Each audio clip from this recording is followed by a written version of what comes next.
How much time? 30? 30 seconds. I'm on right now. I don't believe you. What?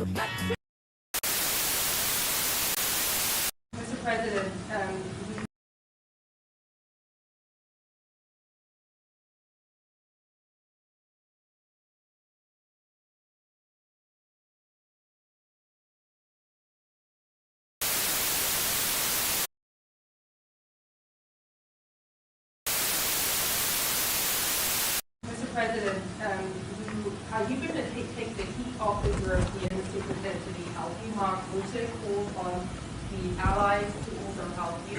What does that mean? Well, you have to ask Mark Rutte. He said not as part of NATO, but to be helpful to you in this. Well, some of the European nations have been helpful and some haven't. And I'm, very surprised. Germany has been great. He's been terrific. Others have been very good, terrific. I think that the head of NATO, Mark, is fantastic. Okay, Mark Rutte. I think he's fantastic. But some of the European, like Spain, has been terrible. In fact, I told Scott to cut off all dealings with Spain. Spain, first of all, it started when every European nation, at my request, paid 5%, which they should be doing. And everybody was enthusiastic about it, Germany, everybody. And Spain didn't do it. And now Spain actually said that we can't use their bases, and that's all right. We could use their base if we want. We could just fly in and use it. Nobody's going to tell us not to use it, but we don't have to. But they were unfriendly, and so I told him we don't want to. Spain has absolutely nothing that we need other than great people. They have great people, but they don't have great leadership. Did you see that? Did you?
Welcome on board the good stream, everybody. It's a Tuesday Brews Day here on my left eye and the Brews at 10. How are we doing?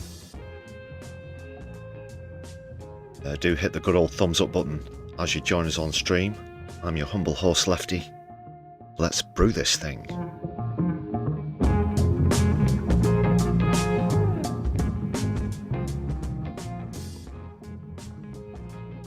First stream of the week. And we did have a video out today as well. That was actually supposed to be out yesterday. Unfortunately, it was withheld for some further checks by the YT algorithm deities. So apologies we couldn't bring you that members only first and for the late release, but if you've not seen it, do check it out. Hit the thumbs up button and give us some of your hype points, if you'd be so kind as well, if you're watching on mobile or tablets. Do check out that most recent video.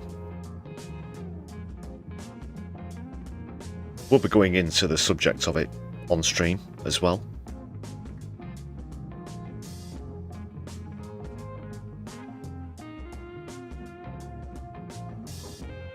Let's see who we have in the chat. Floor Snake, nice to see you. Shouty Bloke, ahoy ahoy. Specs Bean Farmer. Idiosyncrasy as well. Thanks for the early watermelons and flags, everybody. All gestures of support welcome. Yeah, we do have a poll. Got a poll. Pretty simple, really. As the vultures circle, the political reaper approacheth, surely facing a drubbing in May's elections. So, which month of 2026 do you think Keir Starmer will resign? Or lose a vote of no confidence, of course, within? Will it be May, June, July or August, or even later? Could he cling on for a little bit longer? Please do cast your votes.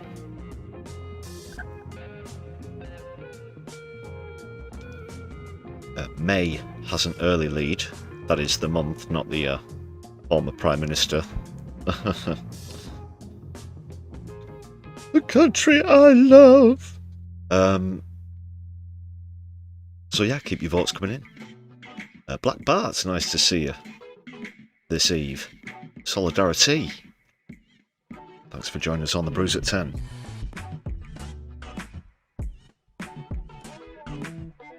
Right, Bruchachos, what's coming up? Yes, pinch me as we continue to dream. Riding off the back of that incredible success in Gorton and Denton last week, the Greens are now polling second on a national level. And this isn't some spurious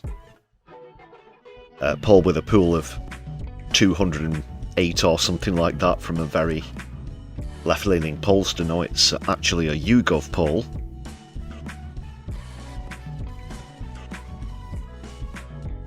Yes, we'll look at that as well. Polanski, of course, recently was one of many who criticised Keir Starmer for his decision to very quickly make a U-turn on an earlier statement that we won't jump into bed with Trump and get involved in Iran. Lo and behold, he did.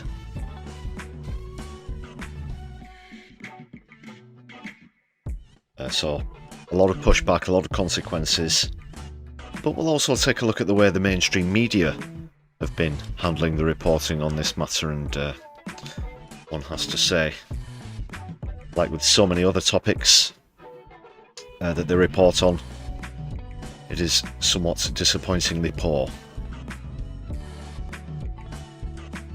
But the quality is right here on this stream.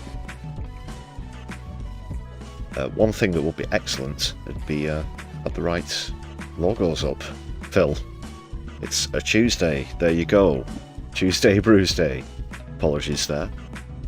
I thought something was off.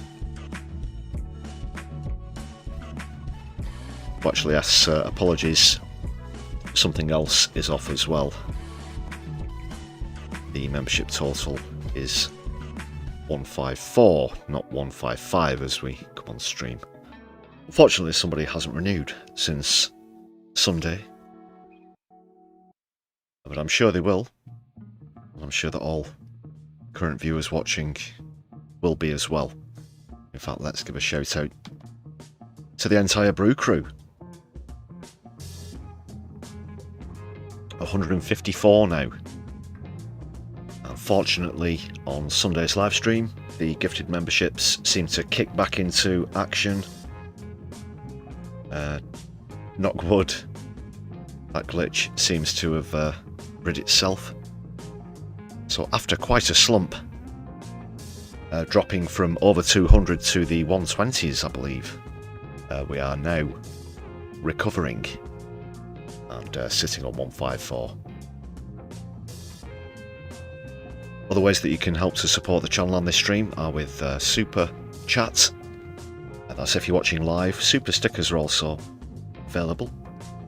I will read out all super chats or answer questions in super chats as long as it's within YouTube guidelines and nothing too personal. This is a faceless channel, by the way, although I know that some viewers I do actually know in person, but the vast majority of you, it's faceless. Anyway, super thanks are also available if you're watching back later on, and there's a Buy Me a Coffee page where you can help to support the channel if you're unable to do that via YouTube. So please do check out the description, the link in the description of any content on the channel. I'm going to have to get those in on a sign in huge capital letters in the studio. The words link and description are two different things. I keep doing it. I've said it hundreds of times, but there you go.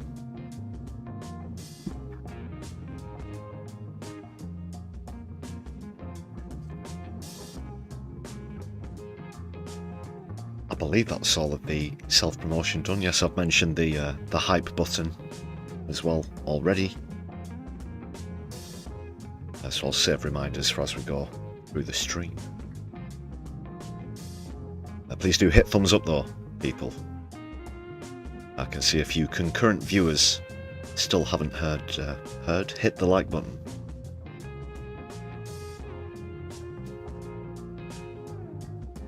I would do appreciate all of the support. No hot seats, which is disappointing. Whilst putting all the clips and stuff into the broadcast software, again something felt amiss. Had a strange feeling I'd forgotten to include something, but it was now unrequired. Hot seats, as that's been and gone, and what a victory it was as well. Could be sparking some kind of political tinderbox as well, as we'll explore through the stream. We've got some comedy clips coming up as well. It's not all doom scrolling.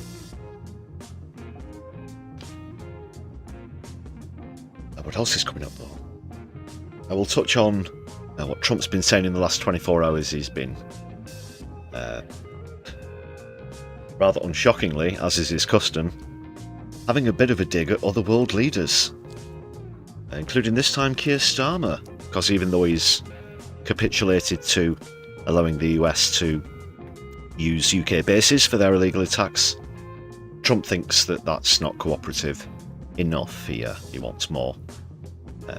He's also cut ties with Spain, as you might have noticed on the earlier clip there, with Vic, who gets through quite a lot of television sets.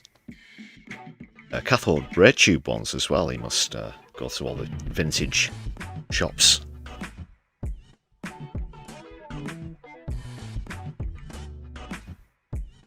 Yeah, he's been down Oldham Street in Manchester into all the trendy places and picking up all the retro stuff. I bet he's probably still got a telephone with a coiled wire as well that is a landline telephone or some sort of novelty phone, like one that looks like a cheeseburger. You know what I'm talking about. You see those in those sort of shops.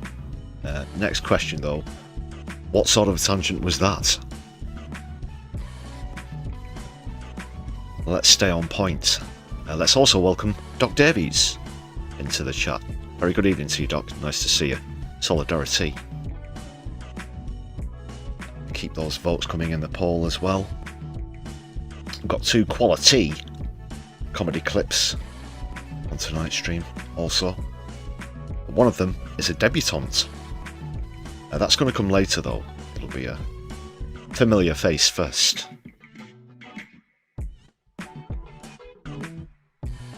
And I really don't think... my face is still hurting from the... Mustn't think about it. You know the one. The Intel lady one. Dylan Mayer, nice to see you. Yes, a very proud lefty, air quotes, loony. You think we're crazy, eh? Well, I'll tell you what crazy is. Crazy is thinking that someday everybody in the British Isles will be bloody white. And bald and middle-aged, wearing a polo-neck sports shirt. With Ingurland tattooed on your various limbs. Anyway, nice to see you. Right, let's do some comedy.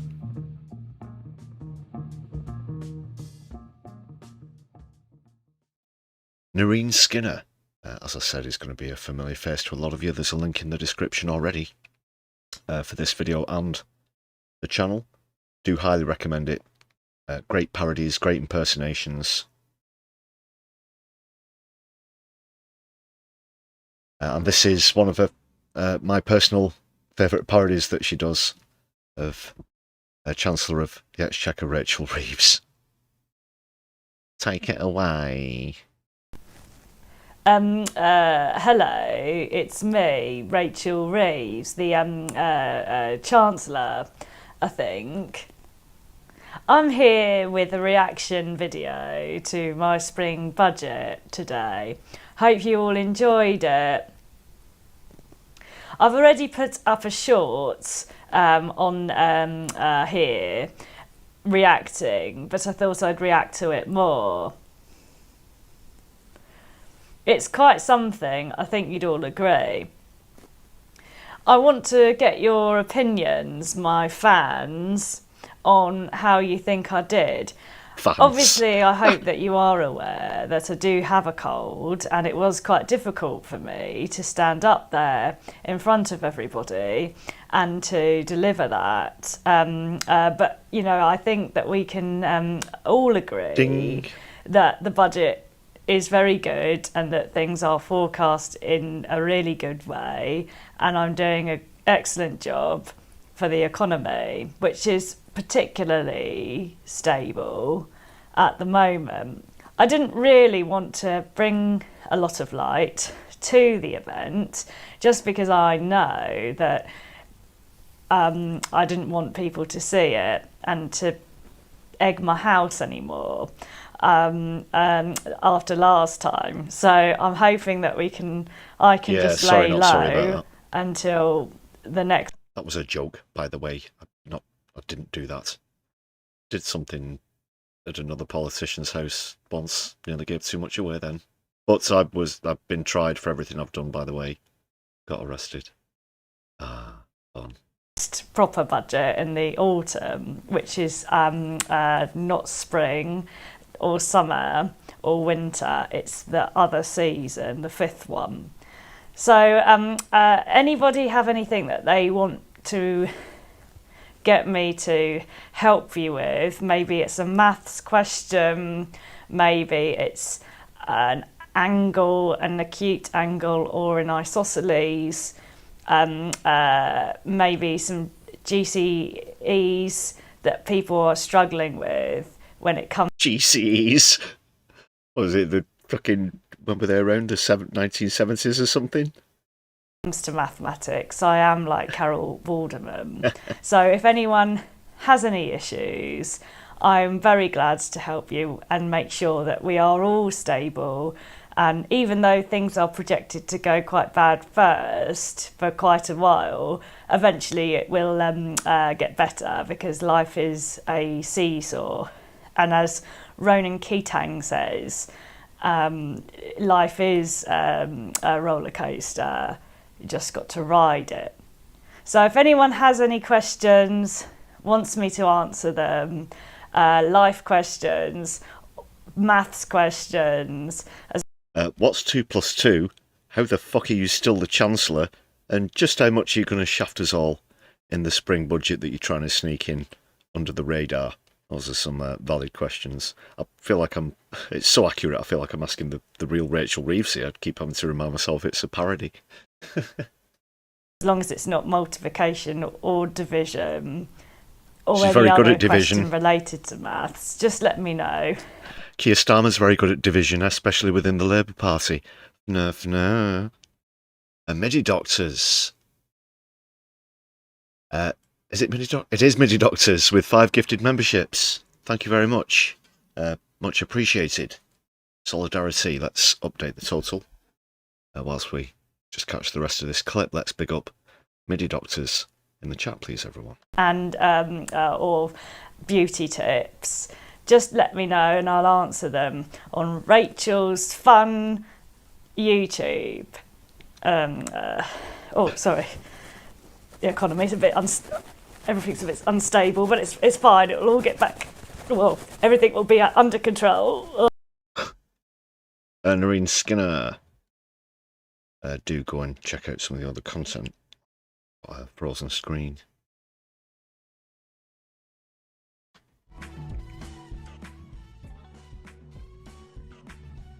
But yeah, the link is in the description of the stream. Go and subscribe if you're not familiar. Just need a few seconds of your patience, people. Steyer. Get one of the technical team in here. I have to go into the 8th compound now. You might experience some buffering just for a couple of seconds. But stay put. Yeah, she's very funny, isn't she? Sorry about that for a few seconds. It is kind of trippy when it crashes, yeah. What's happened? Just one sec. I think the clip's going to come up again. One moment. Or perhaps not.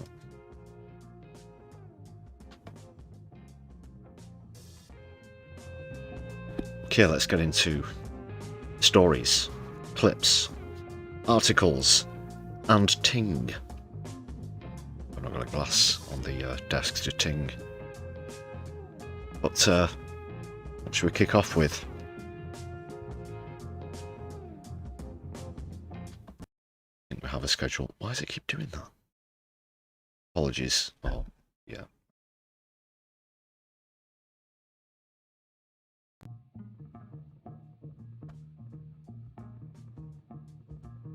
It's the wrong friggin' logo. Get it together, man. Right. Don't look at me, Phil. It's your fucking fault.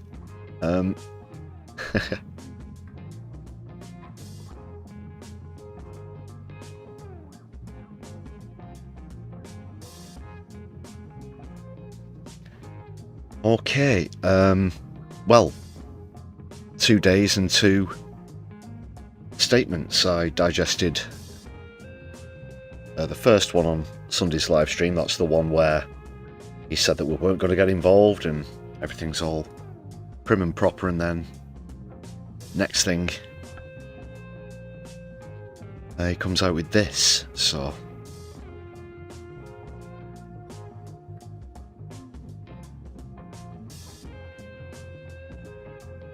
we'll just troll through and pick out the very worst parts.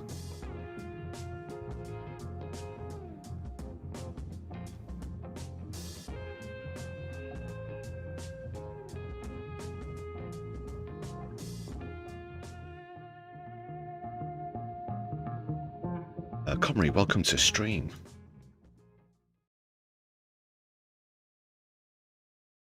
Here we go. Sausages. Yesterday, I spoke All to my you troubles. about the situation in the Gulf and explained. Sorry. That only just occurred to me. Got to splice that in to a video somehow with the, you know, the Beatles. That the United Kingdom was not involved in the strikes on Iran. That remains We were. the case. Okay. Fucking hell. Oh, just go on. Go on. Over the last Here all 2 night. days, Iran has launched sustained attacks across the region. Why? Why did they do that? Was there some sort of reason behind that? Some sort of provocation? Some sort of attack? Even some sort of illegal attack by a certain pair of countries? No, let's just jump straight to the kickback, the pushback, the resistance, the counter attacks. Just like the one the Hamas did on October 7th, 2023. At countries who did not attack them. They've hit airports and hotels where British citizens Israel, are yeah, we know. staying. This is clearly a dangerous situation. We have at least 200,000 British citizens in the region. It's 300 actually. Residents, families on holiday, and those in transit. I ask all our people in the region to please register your presence and follow Foreign Office travel advice. I know this. He's not even sorry that he's put all of these people in jeopardy. 300,000 people we're talking about here. Yeah, just do what you can. You might get a bit lumbered. You might get stuck in a country that's getting the shit bombed out of it because they've been complicit in the attacks on Iran, not just over the last couple of weeks, but over several decades. We overthrew Iran in 1953, by the way. Just don't mention the overthrowing. I nearly did, but I think I got away with it. Is a deeply worrying time. I'll do And the we silly will walk. continue to do all we can to support you. Our armed forces, who are... We're doing all we can to support you, yeah, by allowing America to turn the Middle East into a fucking fireworks factory. Located across the region, are also being put at risk by Iran's actions. Yesterday, Iran hit a military base in Bahrain, narrowly missing British personnel. The death of the supreme leader will not stop Iran from... What's with this gesture with the hands? It looks like he's really crap at doing close-up street magic where you have to palm cards and coins and things like that. But just so obviously... Like, do you ever see... In real life, this is, not in Starmer world, you never see anybody talking like that, speaking like that. It's fucking weird, man. And it's trained. You know, it's all trained and like the same with the way he talks and even his motion, his movements, his walk, all that crap. Do you remember the old Tory one?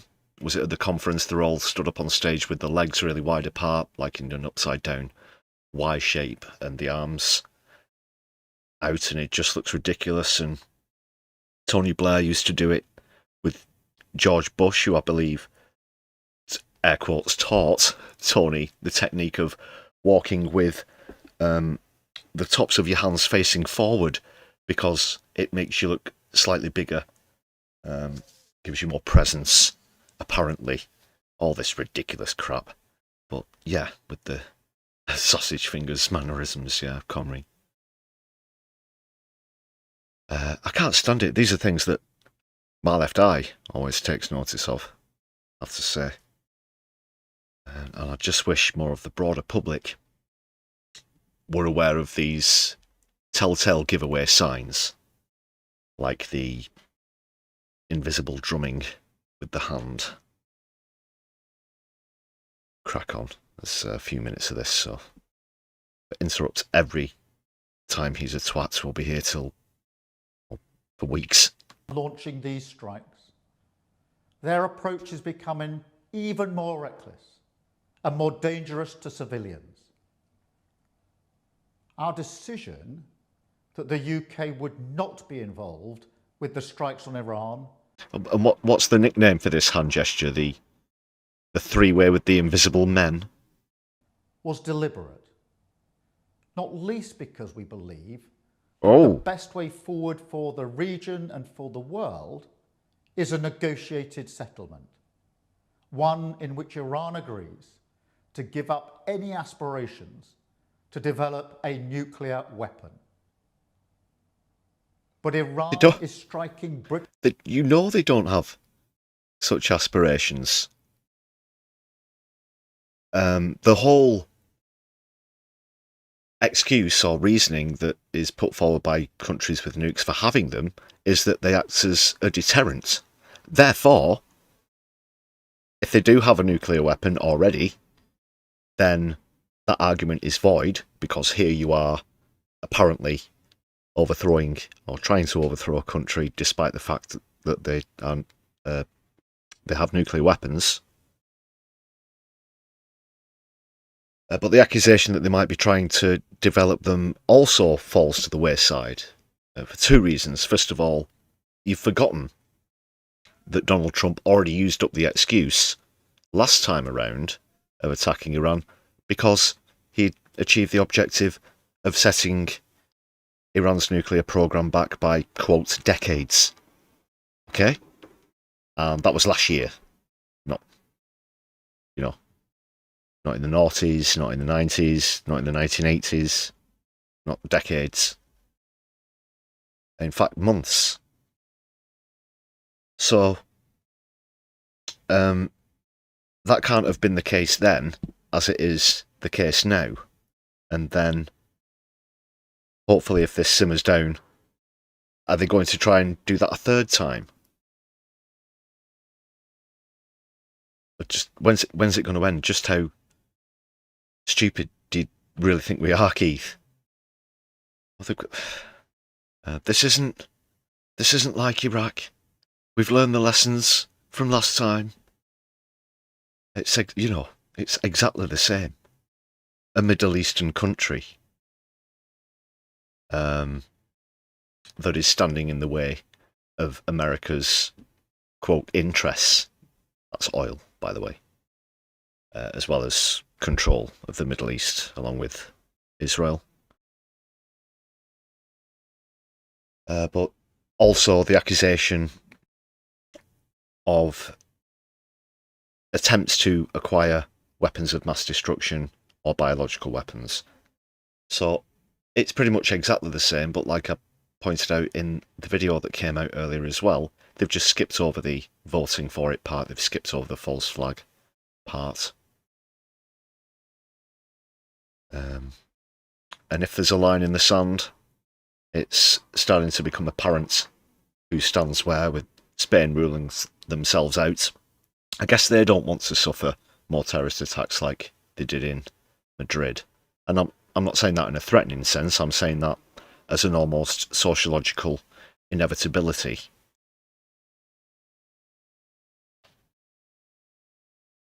As a consequence of warfare as well. So it's a mix of sociology and history, wartime history, that is. But Starmer is completely unaware of these concepts. British interests nonetheless, and putting British people at I said on huge Sunday how risk, much I hate that word, interests, along with our allies in this across context. the region. That is the situation we face today. Interest could be anything, absolutely anything. It just means you want it. You might as well just say that. Like when Trump says it, protecting America and her interests. No. Boil it down to the facts, boil it down to what it actually is. Going around the world and doing what we want. Protecting. It's always about protection, isn't it? The bogeyman's out there. He's going to get you. And we're the world police, so we have to go and get them. There aren't supposedly proper due processes for things like this. World bodies that currently exist, like the United Nations, for example, there aren't treaties written that pertain to this exact behaviour.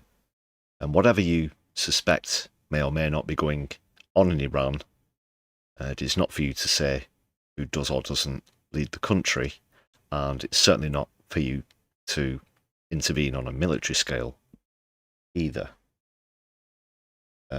It's for the people of Iran to decide their own future the same way it is for the people of Palestine to decide their own future as well. Carry on, Keith.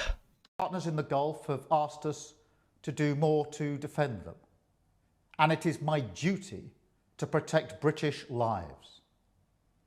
We have British jets in the air as part of coordinated defensive operations, which have already successfully intercepted Iranian strikes. But the only way to stop the threat is by not attacking them in the first place. In their storage depots or the launchers which are used to fire the missiles. Oh my God, it's, you know, bring up the maps again. And we are attacking these facilities and those munitions bunkers. The capabilities are absolutely staggering. We've got to take these out. They want to do this, they want to do that. It definitely won't destabilise the region as well for generations. People who are very young at the moment will be telling their grandkids about this in the Middle East from the fallout of what's likely to happen unless Trump stops immediately. And that, again, he's going to try and come out as the great peacemaker, isn't he? Look at all the wars I stopped. Yeah, it was all of the ones that he started. The United States has requested permission to use British bases for that specific and limited defensive purpose. I said yes, Master.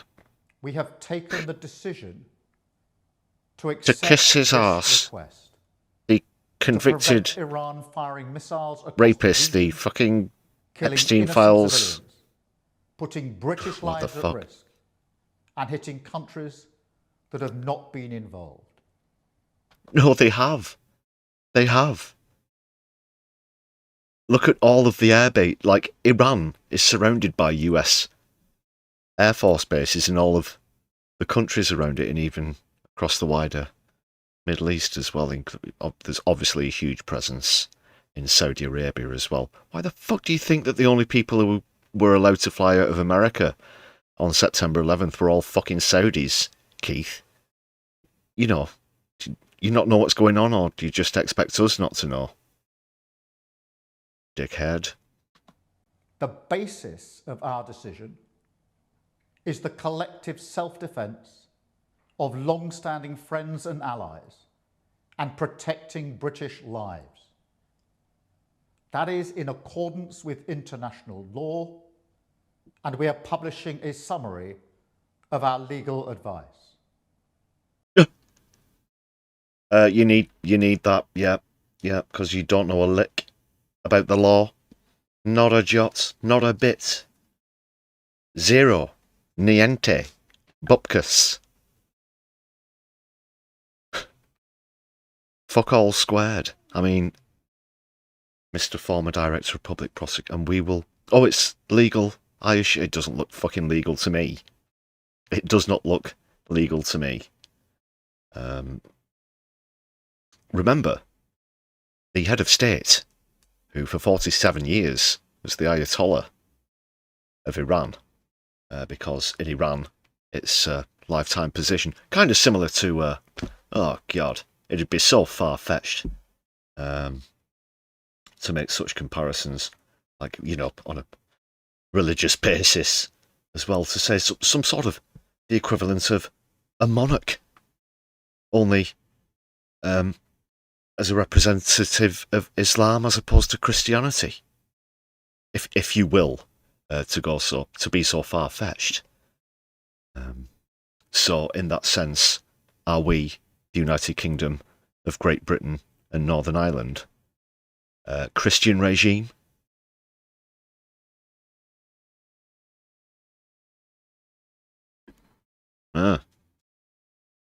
That's got you thinking. We are not joining these strikes, but we will continue with our defensive actions in the region. And we will also bring experts from Ukraine together with our own experts to help Gulf partners shoot down Iranian drones attacking them. I want to be very clear that petrol and diesel prices are going to absolutely skyrocket, as well as your energy bills coming this year. Happy Easter, Britain. We all remember the mistakes of Iraq, and we have learned those lessons. We were not involved in the initial strikes on Iran, and we will not join offensive action now.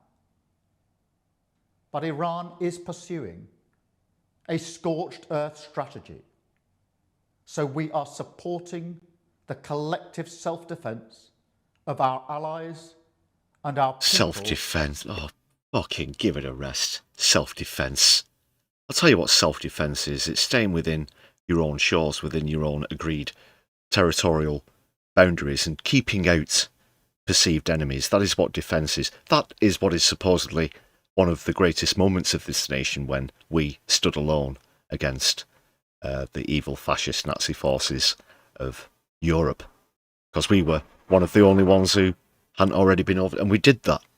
We did that. We defended our island. It's in those legendary Churchill speeches. Churchill's come up quite a lot today, not just because of the statue thing over the weekend, but things that Donald Trump said as well. But back on track, that is what defending your country is.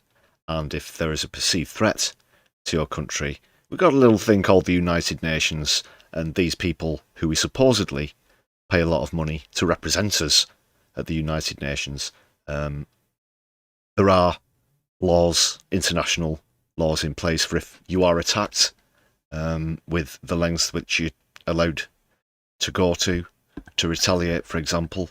But in legal terms, Keith, even surely you know that whether it is an international conflict or a mugging in a street or a brawl in a pub car park, it all comes down to who does what first.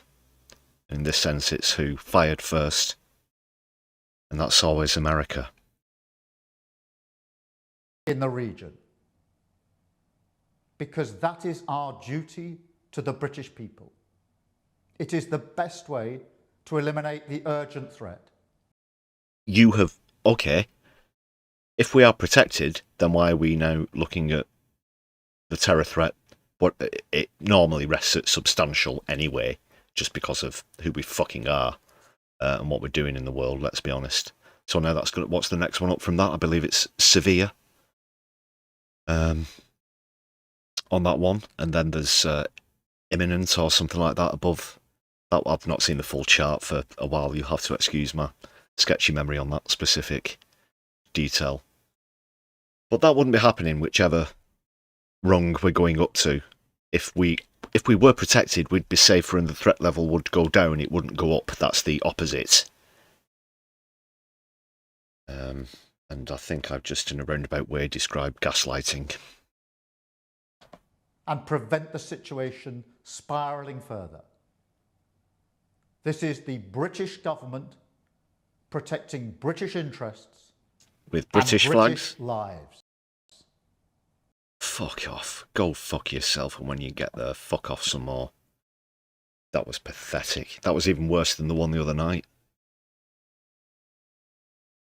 And that's saying something. Now let's get the music back up. Phil, get this piece of shit off my screen, Jesus.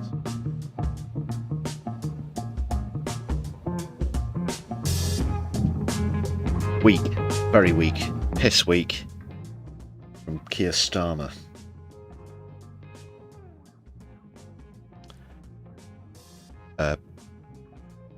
More ashamed than ever to be apparently represented by this excuse for a human being.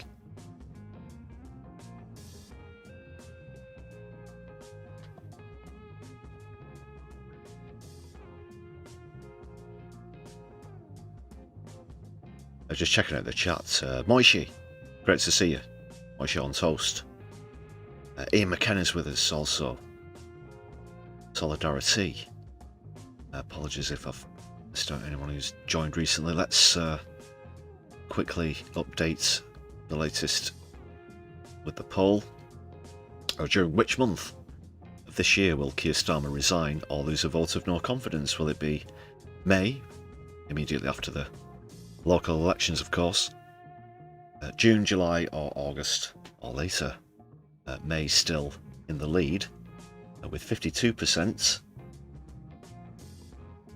June on 15, July on 4, and August or later 10. So it looks as though you're either of the opinion he'll either, if he is going to resign, it will be in May, otherwise he's just going to drag it out, I guess. He's going to try and drag it out. Whether he'll be allowed to do that.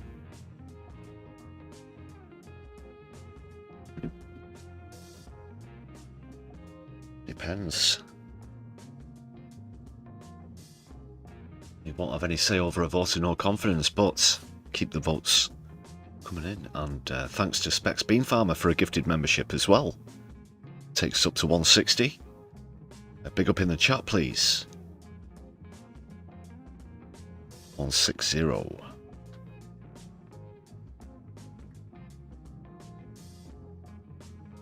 Another 4-star salute in the chat, awesome.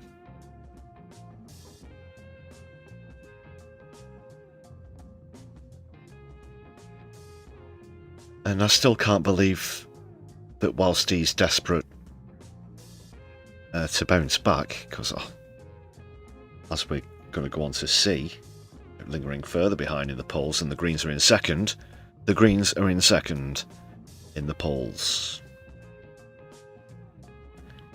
This move is... I will figure it out. Because we know he wants to be Prime Minister. That's the reason he was put in to Labour in the first place.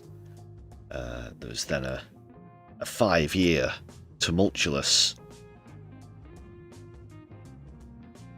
rise to power in which he usurped the former leader of the opposition, of course. But he's really acting like a man who doesn't want it, and it can't just be that, you know, the leap from law to politics hasn't quite worked out well for him. Let's be honest, he was backed by the media. He got very, very kind treatment from the media, especially when you can compare it to Jeremy Corbyn's tenure. And still can't dig out an ounce of popularity. And it's not been a case where he sort of plateaued after being elected and one or two bumps in the way, but then recovered, or maybe even risen higher than when he was elected. No, it's been a ski slope and then falling off the edge of a cliff, pretty much.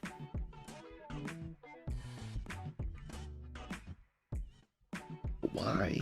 Why? How can he be, you know? And we know that obviously he's backed by Israel as well. There you go. They've got something on him, that's for sure.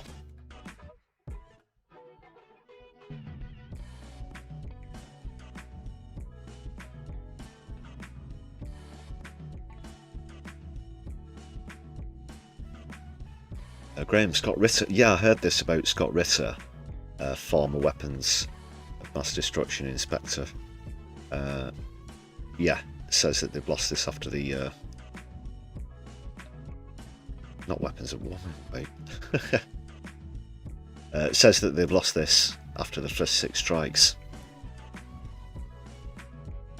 Back to mainstream media again.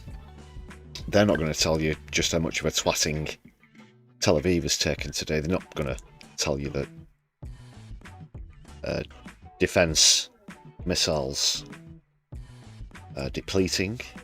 I think the closest we've gotten to that is that Trump's already said that they've thrown the biggest weight that they have at them already. You know, these attacks take place half around the world for America, and you can only fit so much onto so many aircraft carriers, however mighty and massive they might be, like the USS Abraham Lincoln that's famously out there at the moment. It's said to be the largest in the world. Surprised me though if in a couple of days China were like, oh, we didn't tell you about these, and then you see them, but it's just basically a city on water, you know. Yeah. Like they did with the what was the bomb called? It was the number, wasn't it? Because it was a bomb filled with a lot of other bombs.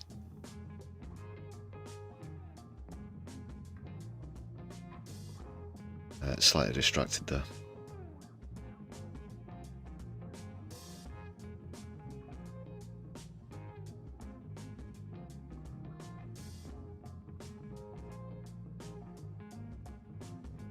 Right, let's crack on. I will be here for some time trying to figure out why Starmer's being as crap as he is. And if it's intentional or not is one of the main points as well.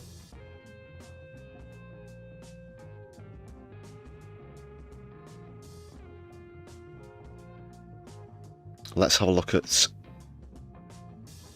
some polling where support of the strikes is concerned. So again, Starmer's moving away from public opinion, like on pretty much every topic. So overall, 32% support, 50% oppose. Obviously the highest of those coming from the right-wing parties, Reform and Conservative. Even the current Labour Party strongly oppose support for the airstrikes. Greens obviously there with the most.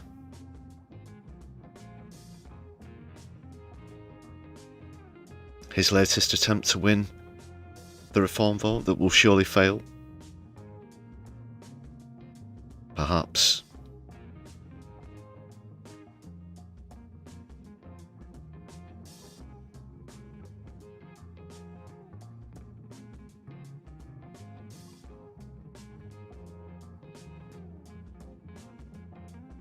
Yeah, so it's clear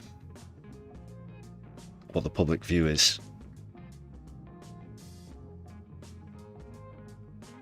Just it gets clearer week on week that Starmer can't keep up. But someone who can is Zack Polanski. We're going to check out that clip that I used in the video in a moment. Where is it now? Here we are. Just a reminder that Zack is a fan of this channel. That's his latest show of support of one of our tweets. Big plug.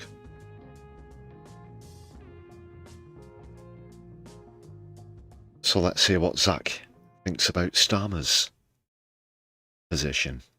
Dragging the UK into another illegal war does not make us any more safe. And polling shows over and over again that the majority of people in this country do not want our UK bases to be used by US military. And the only reason why this is happening is Keir Starmer is incapable of standing up to Donald Trump. It's really important that there's a vote in the House of Commons, and also we immediately withdraw permission for the US to use UK bases. We need to think about our own national security, keeping people in this country safe. That noise is on the clip, by the way. It's not something weird happening in the studio. And Keir Starmer being totally subservient to Donald Trump doesn't do that. Nope, it doesn't. Well said, Zack. Just a brief clip there, but he's been most outspoken about it and very clear that he's the polar opposite to Keith.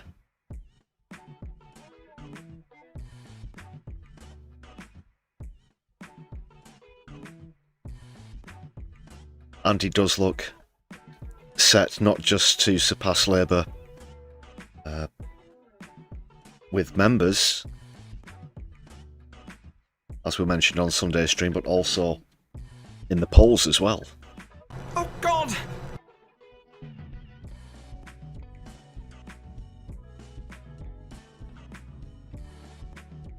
Yeah, there it is. You've probably seen this going around today. Look at that. Just, wow. 2% behind Reform and in second.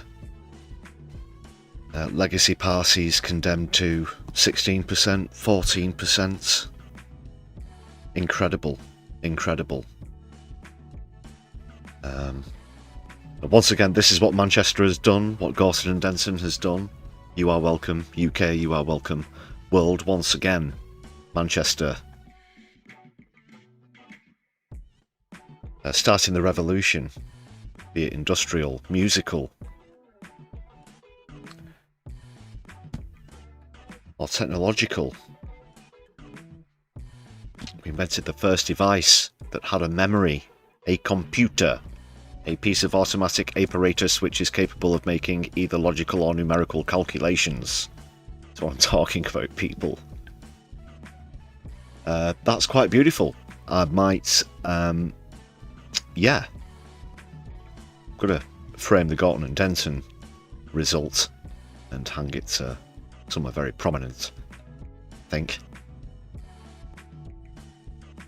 But also that is quite a nice view as well, with quite a bit of time between now and the next general election, probably. But also when you take a look at the movement, Reform are down. That is one thing that's helped the Greens close the gap, but also a 4% rise. So they're in the ascendancy still. Excuse me. And the Tories, Labour, of course, continue to fall. So this is YouGov, as I pointed out earlier. There was another survey, poll. Just trying to remember the poll street. It wasn't a Find Out Now one. It wasn't Opinion. It was, for some reason, I'm thinking Waterfall or something. I'm having a brain fart. But just for clarity, or sort of comparison, that one had the Greens in third with Lib Dem in second. But I think from a much smaller pool as well. And this is fantastic. So take a look at what Stats for Lefties have provided with polling map. In 1 second, I'll just give a couple of shout outs in the chats. Big Jerry's with us, Bilderberg, Jar Cash as well. Very good evening, Solidarity.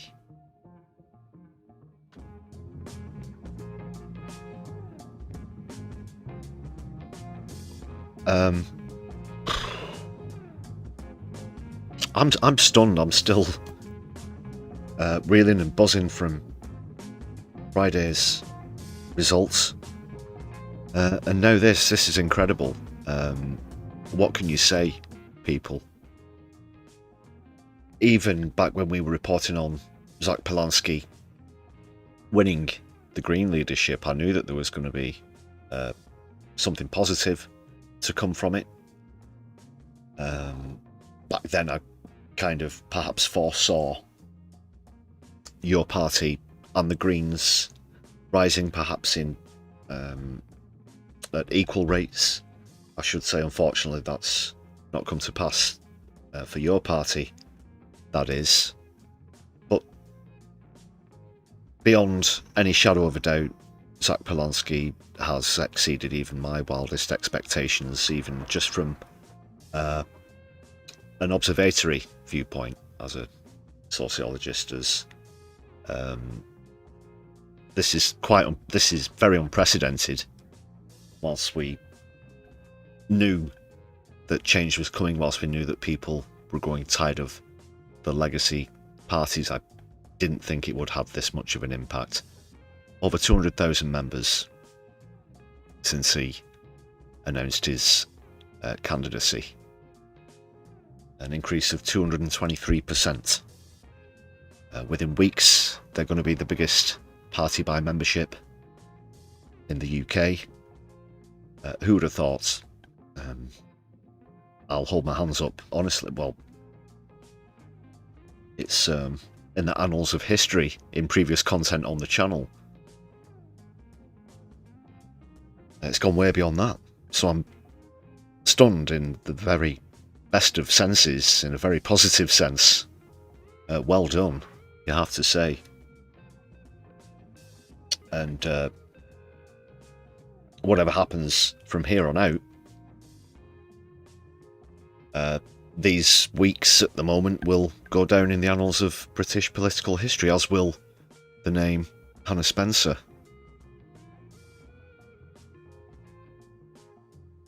Marvellous stuff. So, yes, seat projection. How's about this?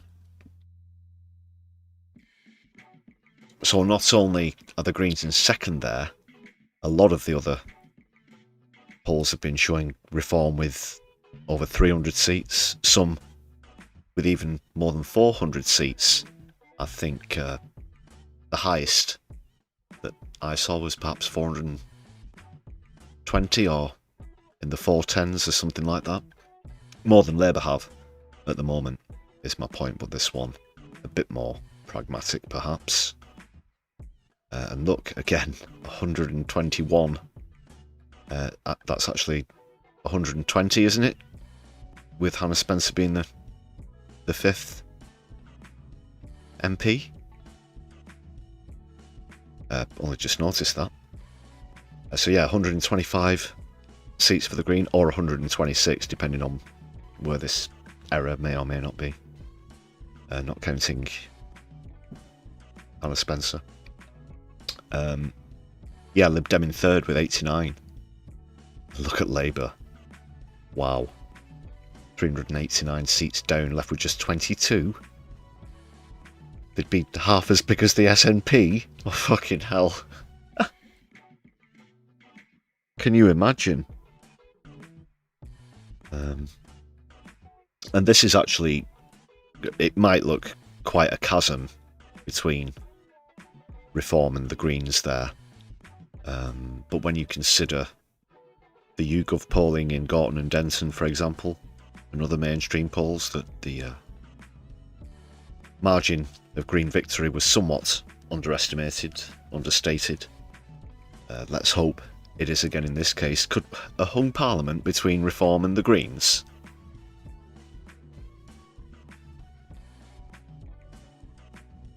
If you'd have told me that in 2019, I would have thought you were out of your frigging mind. Although, actually, no, it wouldn't have been that far-fetched. Knew back then that in terms of schedule, the next chance to vote for a Socialist Party would be in 2029.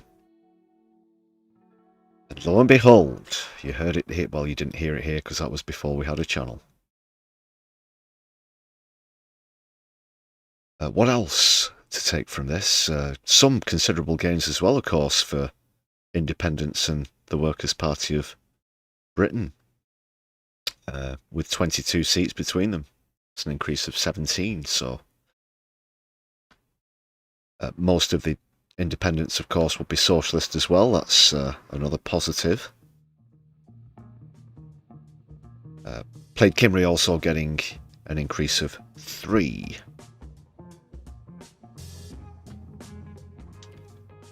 Massive votes in the Senate to come in May as well, of course. Worth mentioning, this poll does not include either your party or Refresh, whatever they call the Restore Party. Yeah, the Rupert Lowe outfit. The Reform on even more crack party, whatever.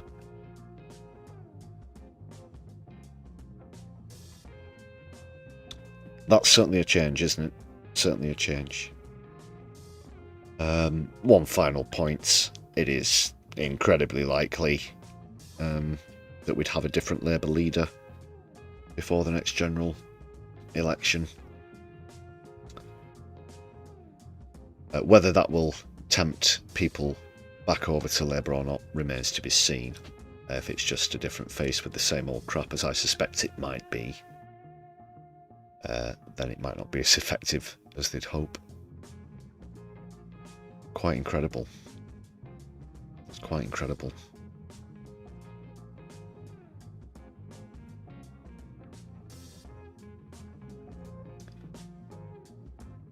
Yes, Dylan, let's go.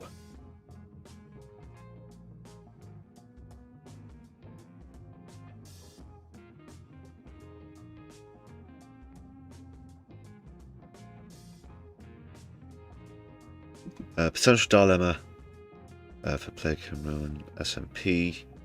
Ultimately, yeah, where referendums are concerned, it's a rigged field, isn't it, Comrie? You're quite right there.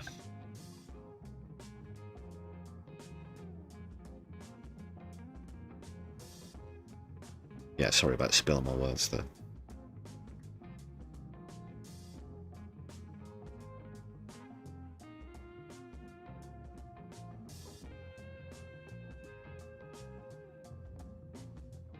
Right, let's just get back to Iran.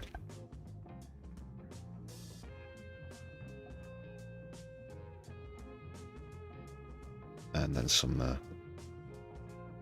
well-deserved critique of mainstream media takes on all of this. First off, we're going to start with former member of the CIA, actually, in this clip.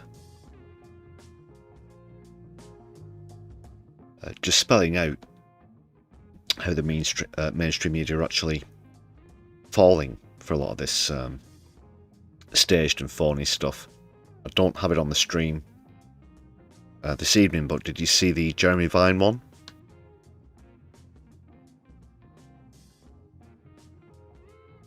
Yeah, he got duped into playing a clip of a bunch of people doing the so-called Trump dance with Iran, Israel and America flags behind them. Clearly staged, clearly not something that would take place in Iran. And he was doing it in his, oh, look at this, ha ha ha, look at them having a great... God, it was cringe.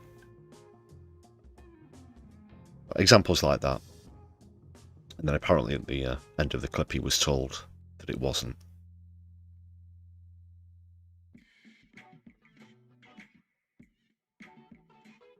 But they'll just fall for anything. So let's hear from... Just get the clip up. Time, CNN, the Wall...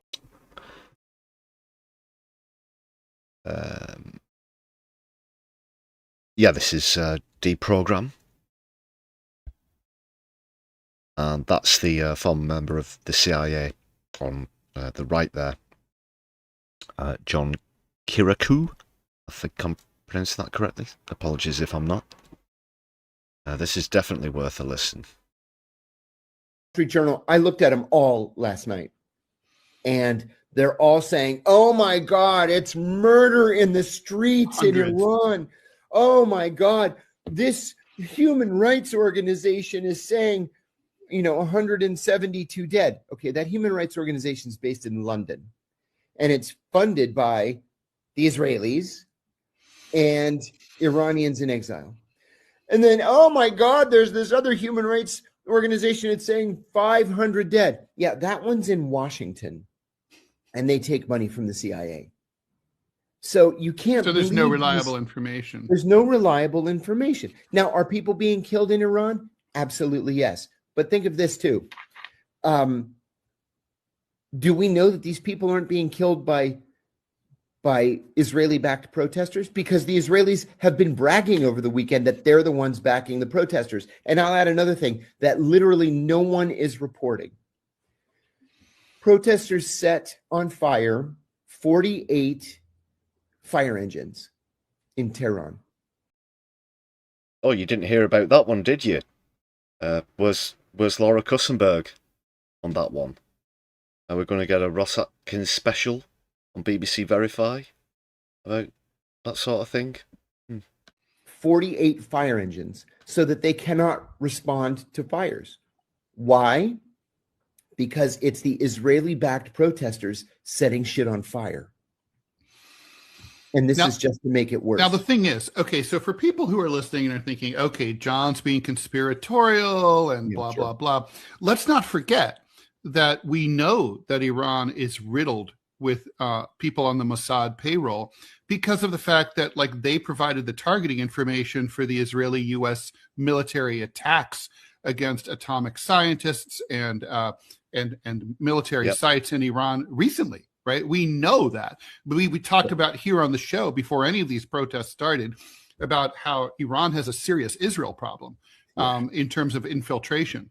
So I just want to, provide a little context there. Yeah, I think my point here is to remind everybody that there are two sides to a story, and we're only getting the Israeli side.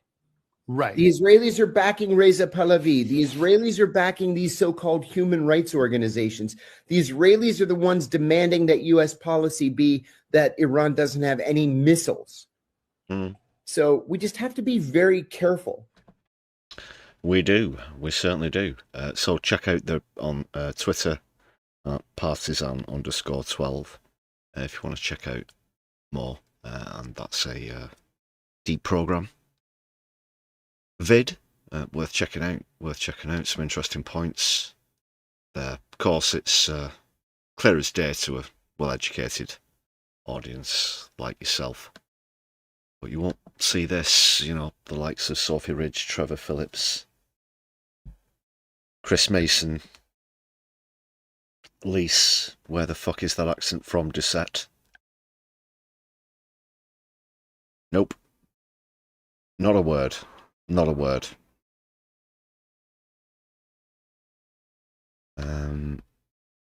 Let's just dissect that Trump clip. The one that was used at the start of the stream. Because this typical display from Trump is pretty telling. Mr. President, are you going to take the heat off the Europeans to potentially help you? Mark Rutte called on the allies to also help you. What does that mean? Well, you have to ask Mark Rutte. He said not as part of NATO, but to be helpful to you in this. Well, some of the European nations have been helpful and some haven't. And I'm, very surprised. Germany's been great. Yeah, actually, Merz was at the White House today. There's another clip of him sitting across from Trump in that very vulgar, fucking disgusting setup that he's got there. And they're right on board. Not only are they harbouring the biggest war criminal in the world right now, in Netanyahu, of all the countries in the world, just to reiterate, and now they want to join Trump with all of this, but Spain have said no. They don't want any part of it, quite rightly so. We could do well to take some lessons from Spain. France, apparently, are also getting involved. So shame on them. Shame on them as well. Surely they're not buying this nuke stuff. There's some deals going on. There always are. There always will be. Oil. He's been terrific. Others have been very good, terrific. I think that the head of NATO, Mark, is fantastic. Okay, Mark Rutte. I think he's fantastic. But some of the European, like Spain, has been terrible. In fact, I told Scott to cut off all dealings with Spain. Spain, first of all, it started when every European nation, at my request, paid 5%, which they should be doing. And everybody was enthusiastic about it, Germany, everybody. And Spain didn't do it. And now Spain actually said that we can't use their bases, and that's all right, we don't need. This part here, very quiet part, out loud sort of thing.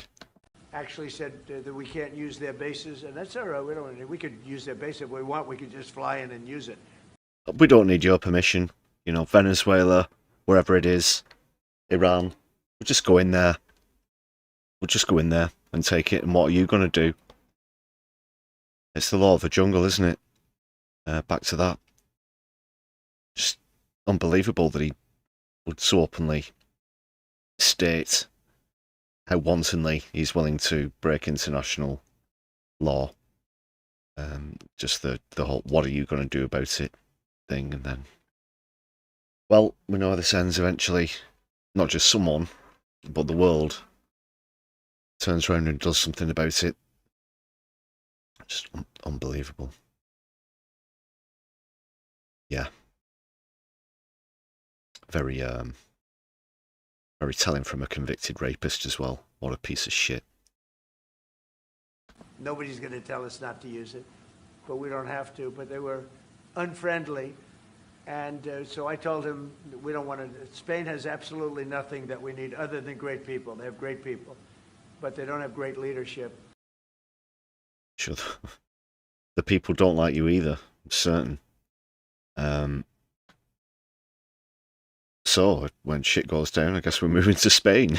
Let's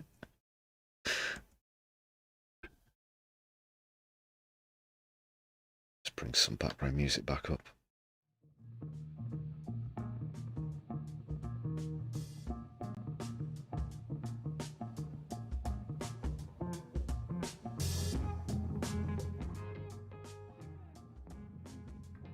More ridiculous threats of tariffs and things, you know, surely to come. Yeah, Graham, can't believe he got the nation to vote for him again. The sense of relief when he was voted out, but obviously there was the insurrection, the aftermath of that, and then he... Wow. I fear it would be worse. It would be worse.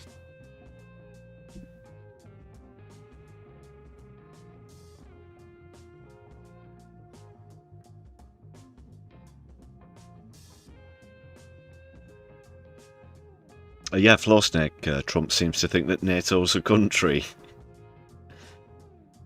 European leader. Okay. What do the first two letters in NATO stand for? North Atlantic. Oh, yeah.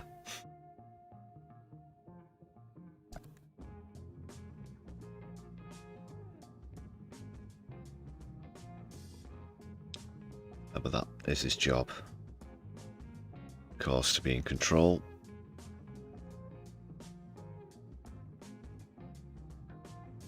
Let's hear from someone with a lot more sense.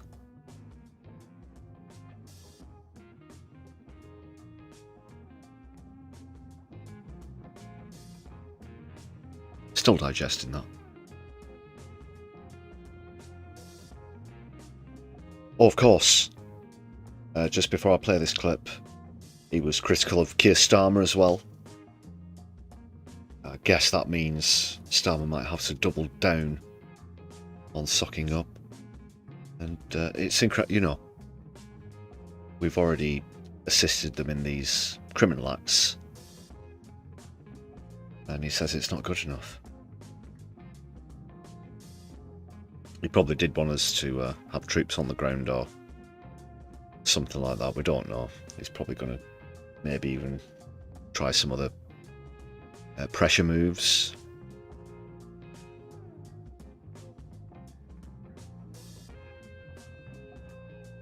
Starmer's probably not got the backbone to respond properly as he should, though. Right, but after that, yeah, we need to hear some sense. This man needs no introduction on this channel. And I'm not sure that the Trump regime fully understands the structure of the politics of Iran. It is not simple. In a sense, the Ayatollah is obviously known as the supreme leader, but there's also several parallel political structures, including the president. And it is this sort of complicated mosaic of power structures that I'm not sure people outside Iran fully understand. So to be absolutely clear, you think this kind of attack will not produce democracy in Iran? I don't think it'll have the effect they think it will at all. I think it will have two. One will be some people, and that's been shown already, were probably quite happy that it is an assassination had taken place. But then I saw pictures on Al Jazeera and others of thousands of people turning out in memorial of him. But I also think that a lot of people will just be appalled. Their country is under bombardment. School children are being killed. Civilian structures being taken out, and large numbers of people are going to lose jobs and homes and so on. And they don't want that. And so my urging to the Prime Minister just now in Parliament was that there must be a role now for somebody to step in. The UN don't seem willing to do it, to at least try and call a halt to this and get them back into the talks. Last Friday in Geneva, we were informed by both sides, both Iran and the USA, that the deal was within reach. We were, and then he's really gone and done it this time, hasn't he, Trump?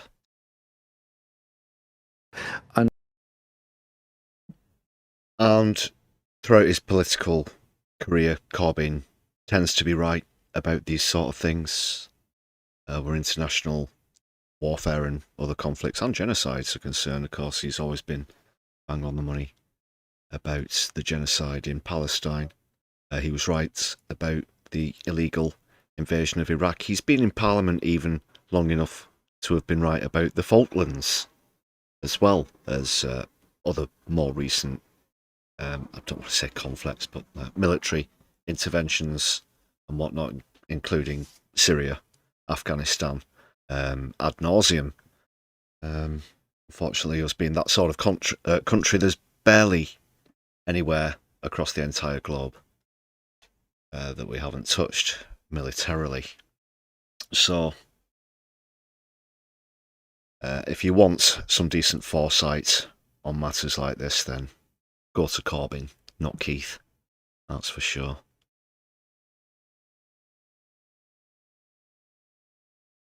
Take a look at this as well. A bit more about the mainstream media being caught out, but this time called out live on air with this clip from a Iranian spokes. Assassination of the supreme leader. Well, joining me for more on this is Trita Parsi, co-founder and former president of the National Iranian-American Council. He's also the executive vice president of the Quincy Institute. Trita, thanks for your time. Where's your focus internally in Iran at the moment? Well, let me first say I'm a little bit surprised by the package because you had three voices from Iran who seem to all be celebrating and happy about the country getting bombed. I'm sure that there are views of that kind, undoubtedly. But to leave the impression that that is the entire viewpoint inside of Iran is getting close to Iraq-level war propaganda and war lies, frankly. Oh no, they're completely impartial. Good old anti-BBC, neutral as always. Wouldn't even, heaven forfend the thought that they might have some sort of agenda. So even just, by chance, there should be at least a 33.3 recurring % chance that one of the 3 clips was from someone who was who wasn't one of the protesters, I should say. But no, not one mention. There's clearly a diversity of views inside that country, and plenty of people who, despite the fact that they obviously are very much... when it's apparently a minority view as well, that makes it even longer odds. ...against this regime that has been repressing them for so long, do not necessarily believe that they want to have war happen. They do not want to get killed in this bombing campaign or see the country be destroyed or go down the path of Iraq and Syria. So I was a little bit surprised that those the only voices that you elevated were those specific voices that were in support of it, given the fact that clearly there must be much more diversity. Assassination of... Another thing that we're seeing again repeating from the Iraq invasion was the supposed welcoming of the attackers as well. So clips of crowds cheering as bombs hit their own country. Could you imagine? I don't think that's probably ever happened. It hasn't happened much in the history of warfare that a country being bombed has welcomed it. Even from someone claiming to liberate the country. But it seems to exclusively be the only content that the BBC want to share. So I did like his approach there. In the never mind that crappy question, let's get on to the real stuff. So well said.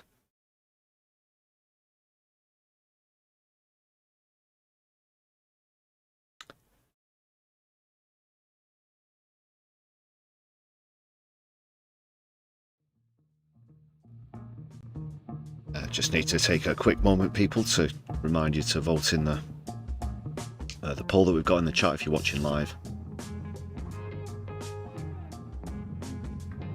Which month of the year do you think Keir Starmer will resign in or lose a vote of no confidence? May, June, July, or August, or later? May still in the lead on 52% to August or later is 27.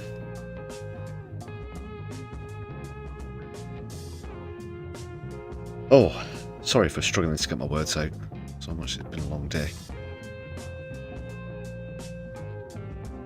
These are late streams.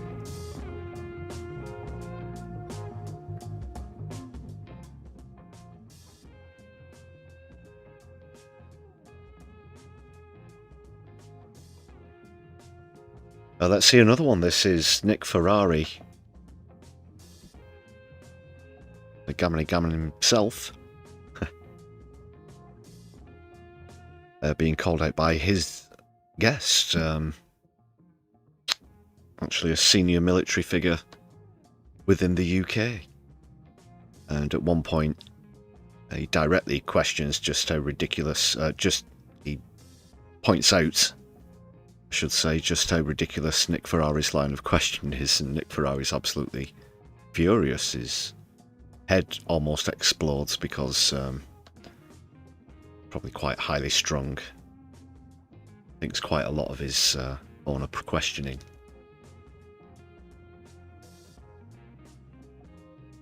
And he gets put in his place very well indeed, I think.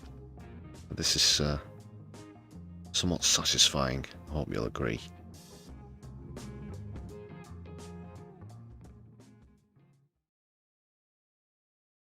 Who served as British ambassador to Iran and joins me now.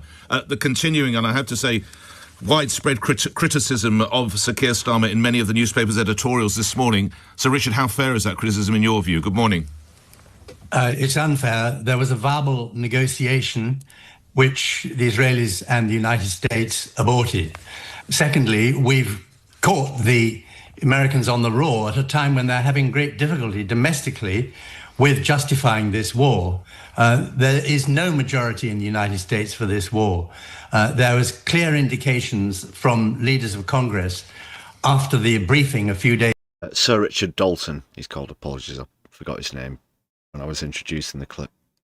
Days before it was launched, that there was no reason shown to them why there was a case for compelling reasons for the United States to go to war at this time. They're now soft-pedaling their regime change justification. They are now preparing their people for a long period of war against what the American people had a hope to expect. So when Britain confirms the position taken by France, Germany, and itself and all our other European partners not to participate in the opening strikes, this is a difficult moment for the Americans, and they're lashing out against us, and we should not be unduly impressed by it. We should. It's your new axis of evil here, people. Pretty much. They think it's the Entente Cordiale. It is actually the axis of evil. Stick to a course which is in accordance with international law, while at the same time assisting the United States.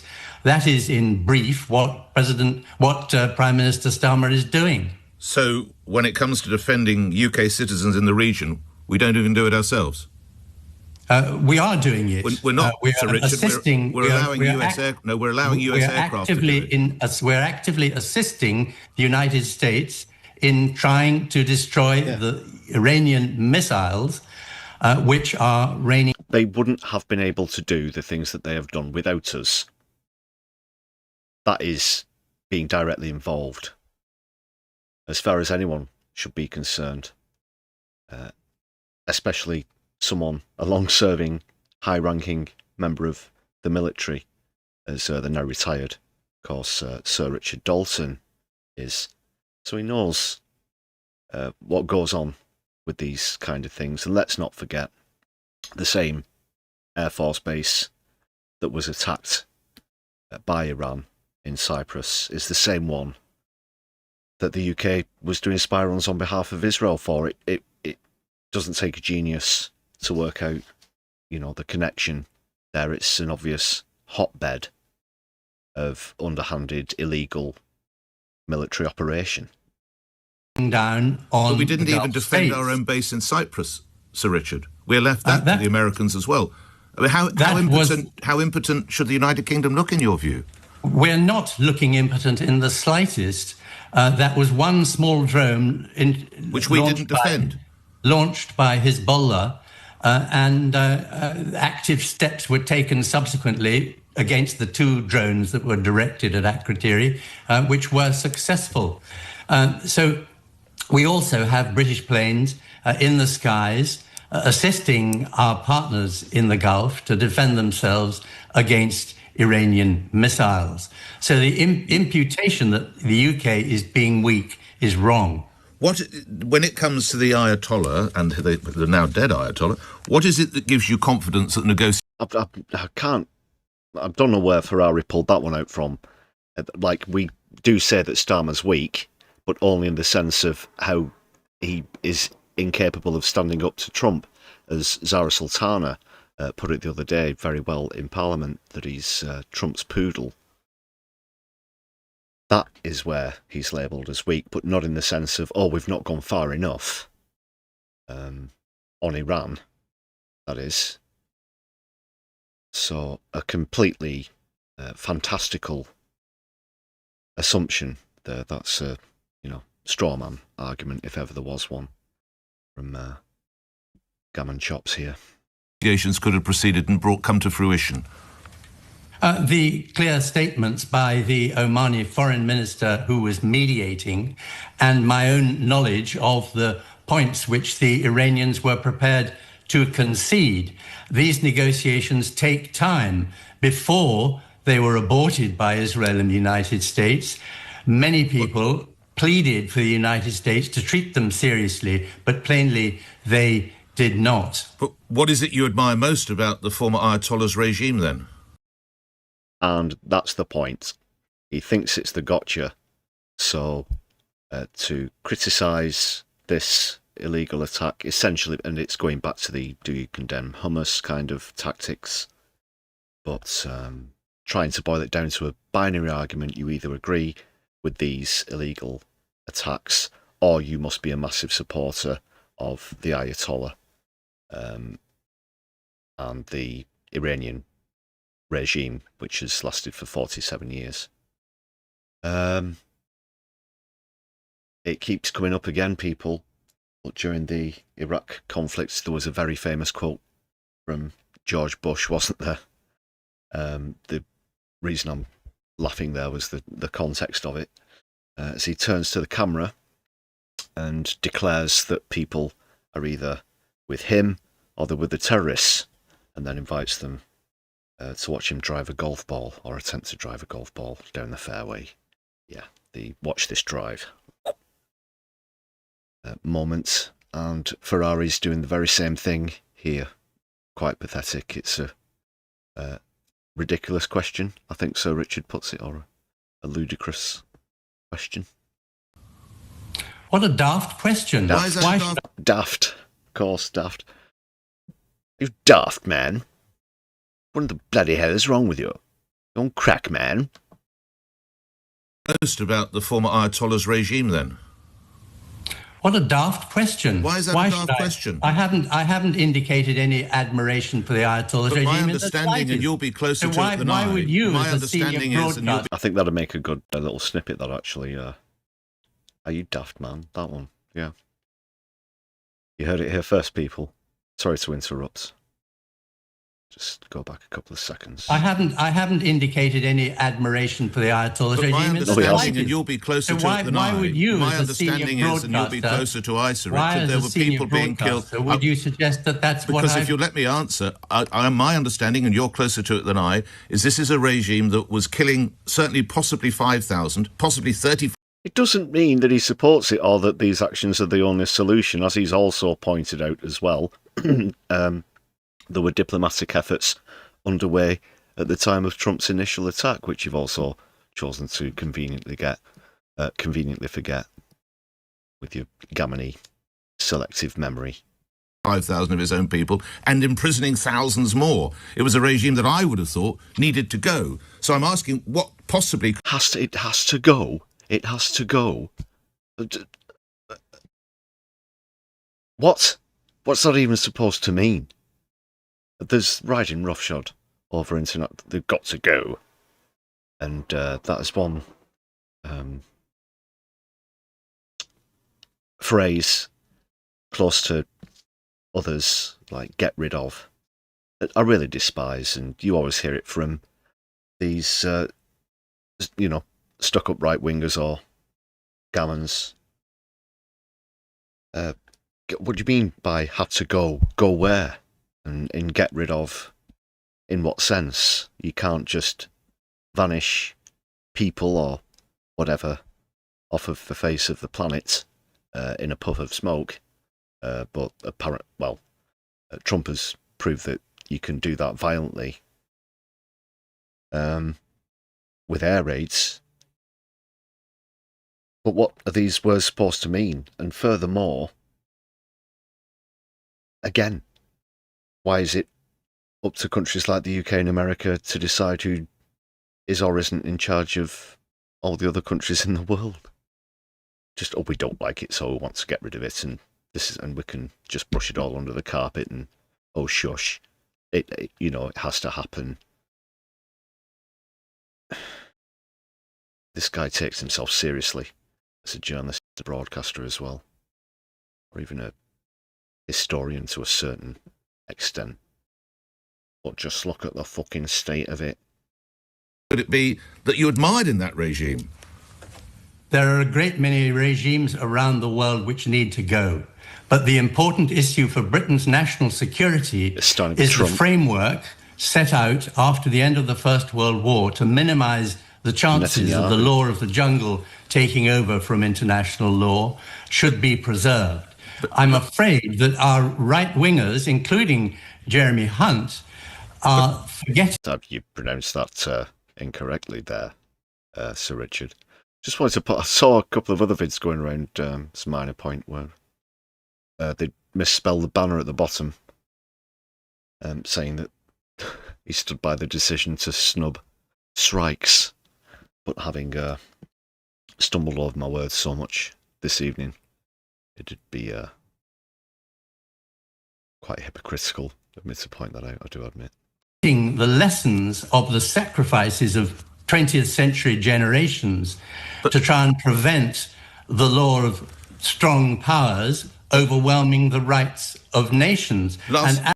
Yeah, he knows, and this is a senior person, of course, so he's seen some things and done some stuff, and within living memory knows what how these kind of situations always play out. And I think the worst thing is that every time they always say, "Oh well, you know, we've got this new special group of special people who will legally prevent this from happening, and everyone will make solid promises to each other not to invade each other and all this, you know, and proliferation treaties that." And then here we are again. Just swings round, what, every few generations or so. It's just got to stop. As a relatively weak power, United Kingdom security... It's an inevitability of capitalism, of course.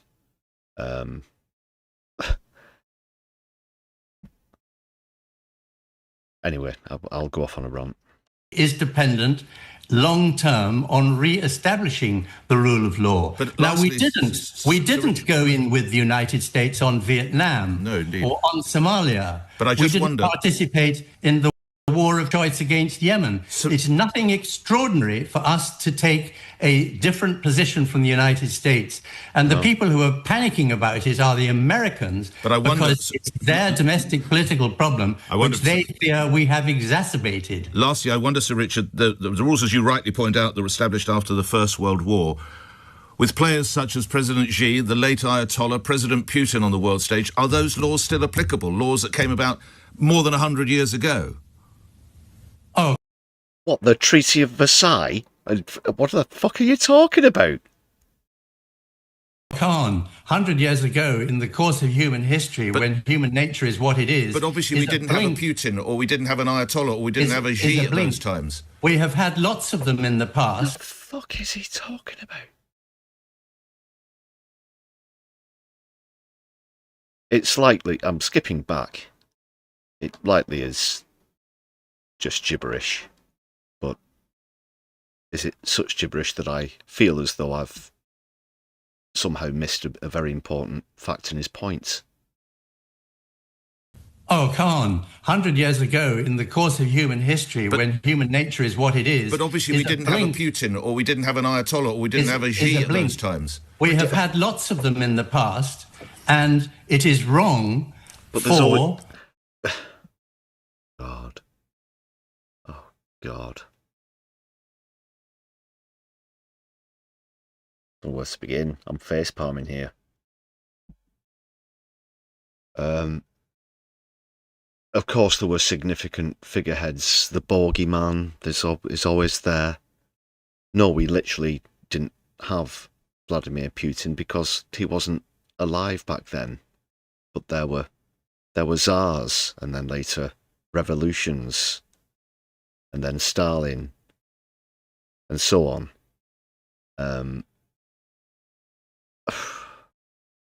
So, to make that argument,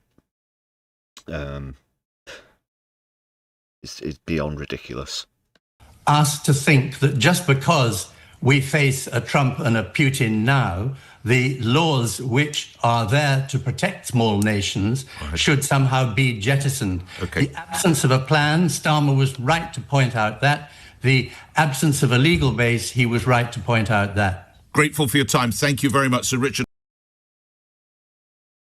All right, Nick Ferrari on the ball as always.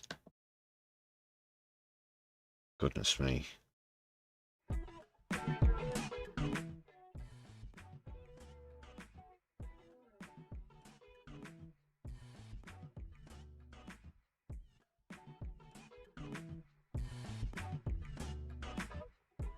Are you daft? What a daft question. I'll have to think of a way to make use of that one. Hope the stream's coming through smooth. I do have an amber warning up on YouTube Studio.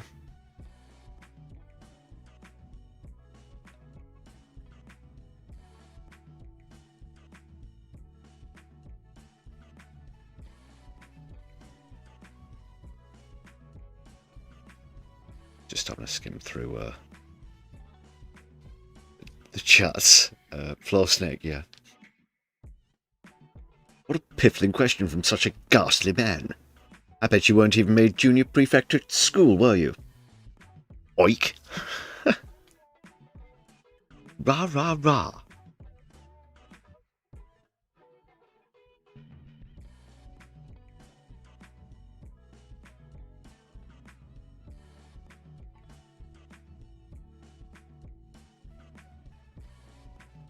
I still find it incredible that Nick Ferrari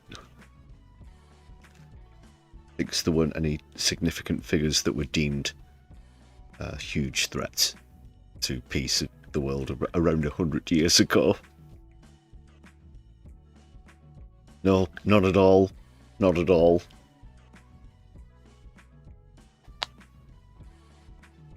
See on Remembrance Sunday, you know. Christ. Amber Gambler. Yeah. No complaints in the chat, so it does appear that everything's coming through smooth.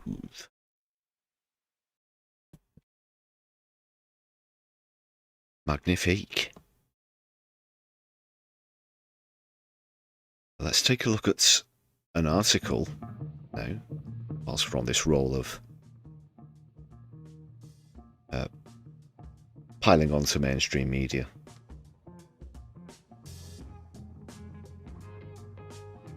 Just get the link up, bookmark.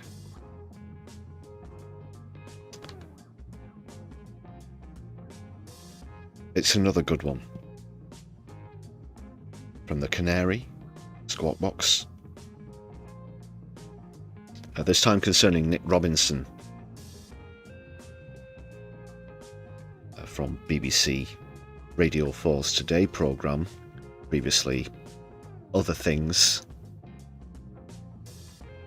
Why they have a man with a raspy voice like that on a very long radio show, I've no idea. As well as the absolute crap that generally comes out of his mouth, but this is very well put in this article from the Canary. Which I'll kind of have to launch through because it's really getting quite late.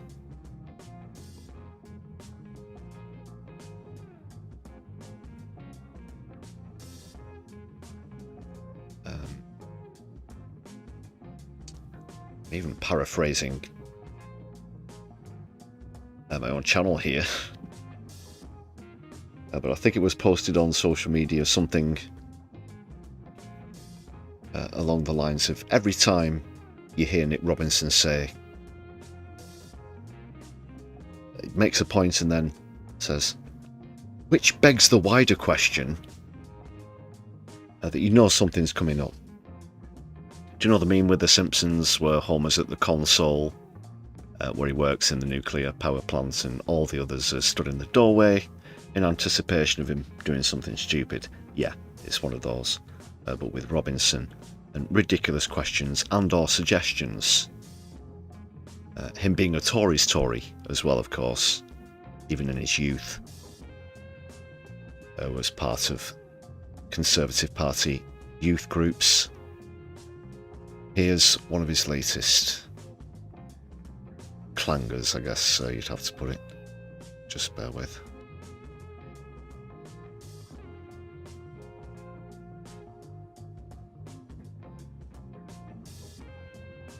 It will find it. It will recognise it. There we go.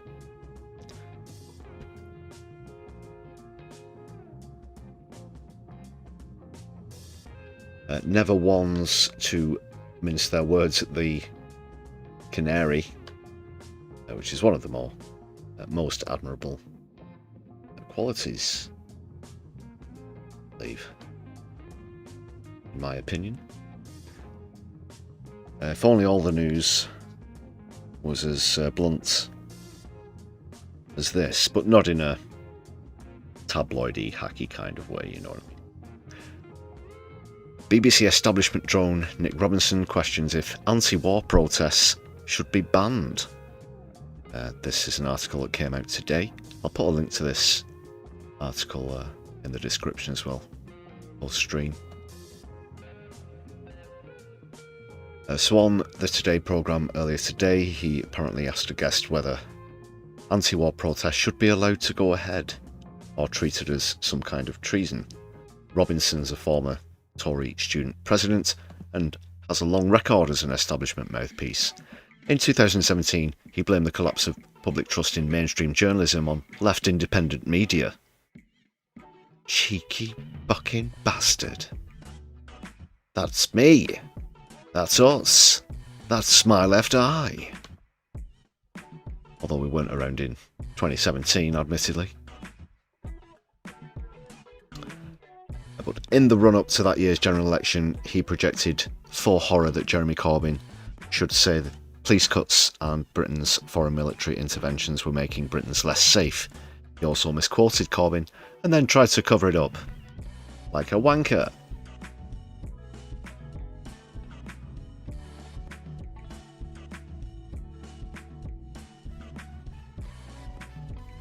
A few more points, just in case you're not too familiar. It's been a long day. Robinson is also craven on the topics of Israel and Islamophobia. After the Bondi Beach attack in 25, he scrambled to make clear that he hadn't really meant to, quote, equalise the suffering of Muslims and Jews. And in 2024, when he slipped and asked then Foreign Secretary David Cameron about Israel's attacks and murders in Gaza, he rushed to Twitter to make it clear that, it says underneath, he was not expressing his own view, let alone that of the BBC, when he used the word murders. God. That must be on the banned word list.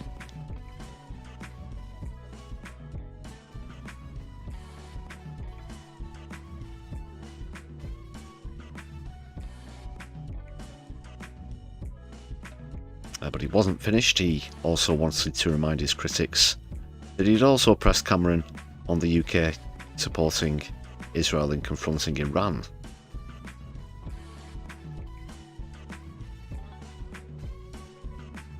I won't play the clip, but yeah, about banning protest.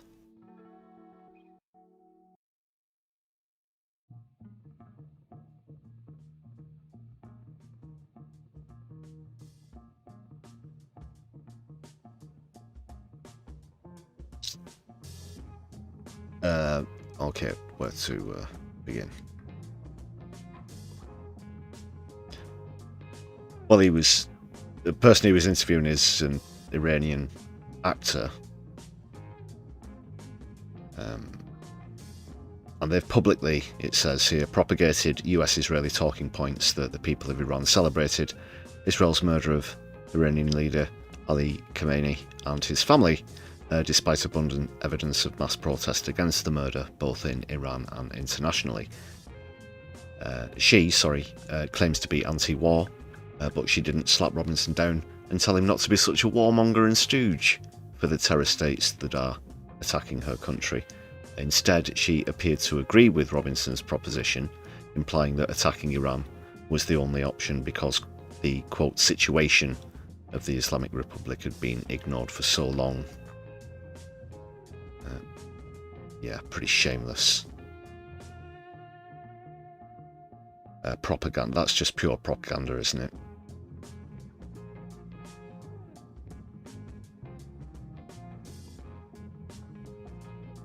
He lines it up and the guest doles it out and they both not agree with one another. What a shithouse.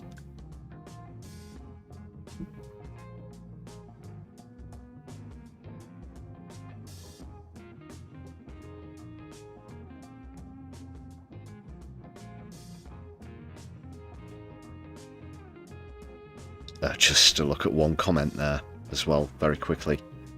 Also, raving Zionist Robinson thinks anti-war protests should be banned. I'm assuming this is a Northerner or a Scot. This Israel stooge should never be allowed on radio or TV, inculcating his pro-Israel stance. Iran was first bombed by Israel, whilst Israel simultaneously bombing Palestine and Lebanon. Amazing, aye? He's just the bits. It's kind of torn between a Scotch and... Well, I don't have to put on a northern accent.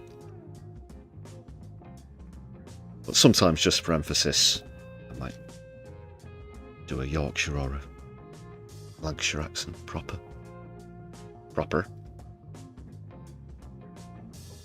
We'll leave that there, because we have to get on to this great comedy clip.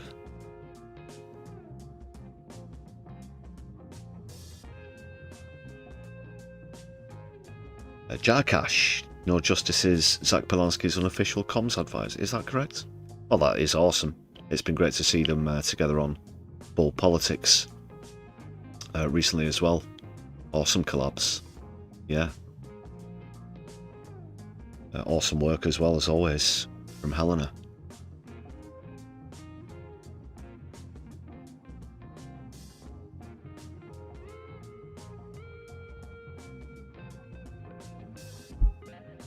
So we have a debutante that is on a live stream.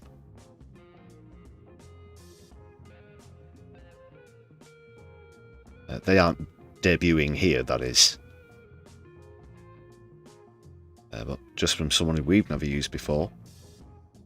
Mohammed Akunjee.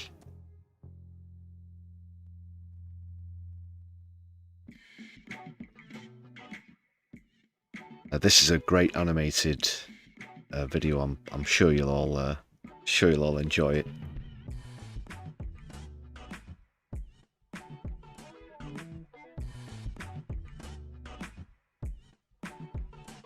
And it's about, well, someone who's not actually come up yet on the stream. Strange, having been in the news so much recently. But, well, he almost made it to the end, but not quite. So, Andrew Mountbatten wins a Saxe Coburg Go to whatever, is the subject of this excellent animated parody. Mohammed Akunjee, do check them out. I believe this is the content creator. Someone I've not heard of, but credit where it's due. This is that's where I found it. Very good it is indeed. One day, Prince Andrew was sat feeling rather pleased with himself. He was, after all, money's favourite. He'd earned naval medals, his fancy titles, a lovely posh house, and had no need to sweat about anything, because he was the smartest, most cleverest person in the whole wide world. But being so wonderful and clever meant that everyone wanted to be his friend, including a proper minted but naughty man called Geoffrey. "Here, have a free holiday," said Mr. Geoffrey. But this put Andrew in a pickle, because he had heard that Mr. Geoffrey was accused of some very naughty things. But how could such a naughty person give such good massages, he thought. And with that, Andrew got stuck in, sharing money, secrets, and many super special sleepovers with Mr. Geoffrey. And what was there to worry about? After all, he was far too clever to ever get into trouble. That is, until Mr. Geoffrey was grounded for being a very naughty man, which also got Andrew into trouble, and he lost his fancy job as a UK trade envoy. But not long after, everything blew over, just as Andrew knew it would.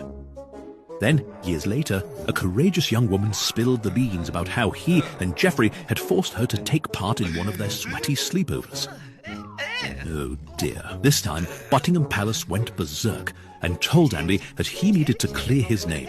But Andrew knew there was nothing to worry about, as he had this absolutely nailed. He simply went on the telly, explaining that he never knew the girl, he couldn't even sweat, and the Pizza Express in Woking was rather menacing indeed. Oh dear again. It was pretty obvious to everyone watching, but Andy was telling absolute pork. I really like that David Lammy one.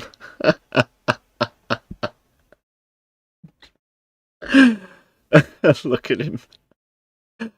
Yeah, could be Sir Richard from the LBC clip narrating the story.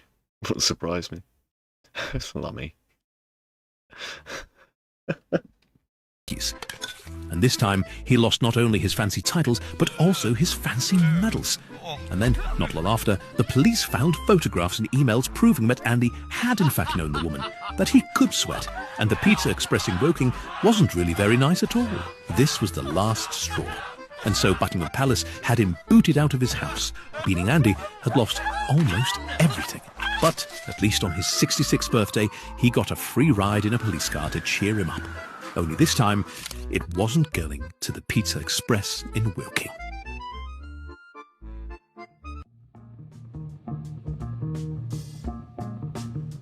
Very, very good indeed. Mohammed Akunjee. Akunjee. Apologies. Incredible. Really well done.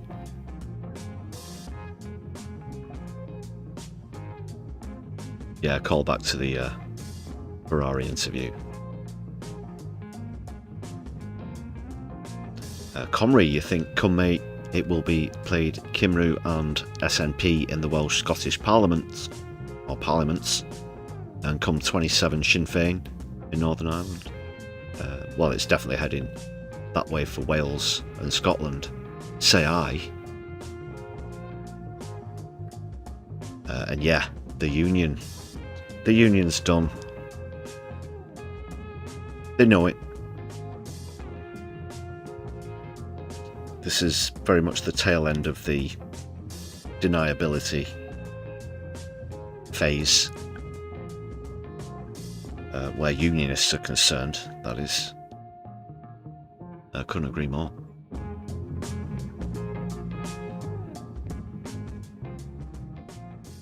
Lammy doesn't strike you as a dunker, more of a plonker. Couldn't agree more, Flo. Couldn't agree more.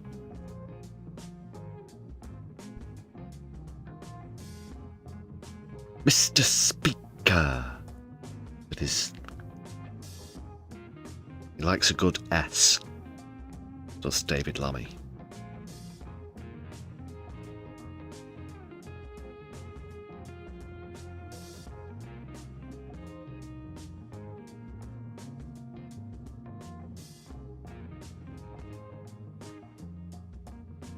Time for another shout out to the members.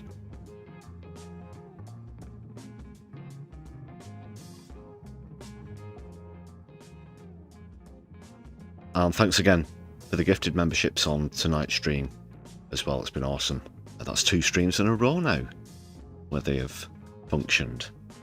So things are looking positive and taking us up to 160 now. I'll back up to 160. We were over 200 at one point before that glitch intervened. But we did not falter. We stayed on course.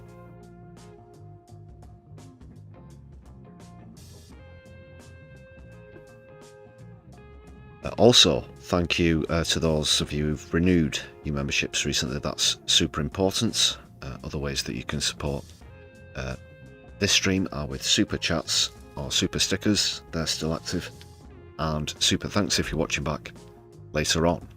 There's a Buy Me a Coffee page in the description. There's a link in the description, and there's a link on any of the content on the channel. Sorry, I've just been fueled by caffeine and pure disdain towards Keir Starmer and Donald Trump, as well as enthusiasm for not just our dear viewers as well. Also, those rightly putting the mainstream media bang to rights on tonight's episode.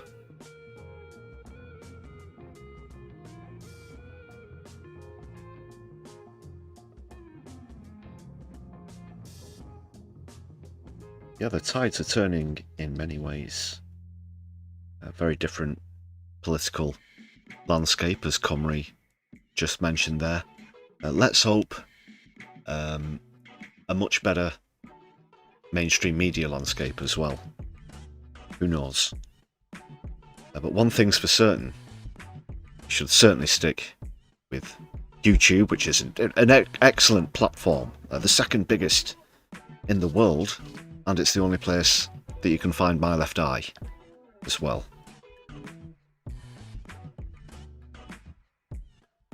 Quality. Okay, people. I'm going to be setting up a raid in just a moment, but I do owe a shout out to Graham Turner with a super chat in the chat. Let's give that a thumbs up and some appreciation. Thanks for your support as always, Graham. Solidari-Tea, you're very welcome for the stream. Lovely to see you. Thanks for your comments and contributions, as always, as well as to all of you. Of course, nice to see a lively chat and everyone being very cordial, all the rest of it. So, where else can I raid you good people into?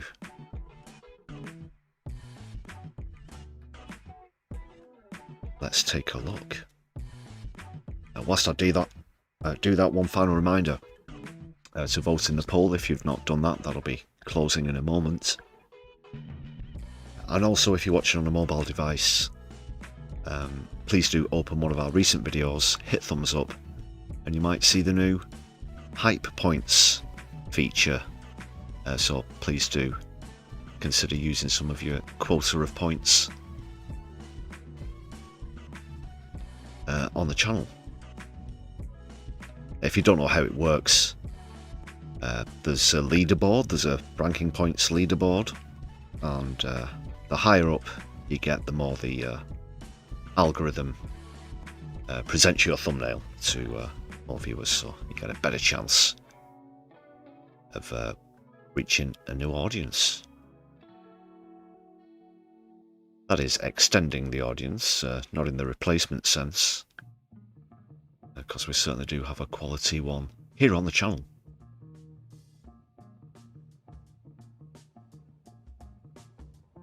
Right, it's having a good think about who's live.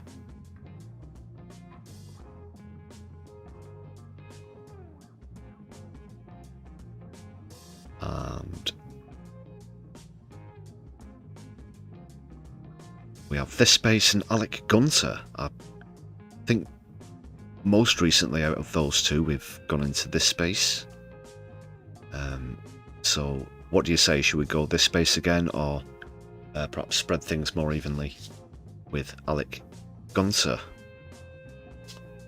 If you have any preference, please do say so in the chat.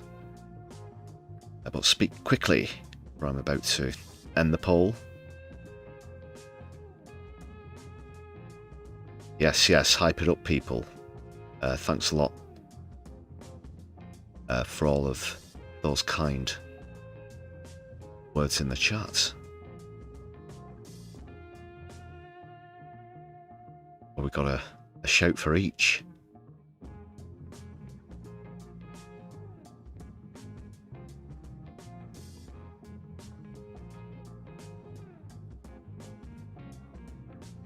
This space is great, though. You're right, Moisha. Okay, will the next shout-out decide it?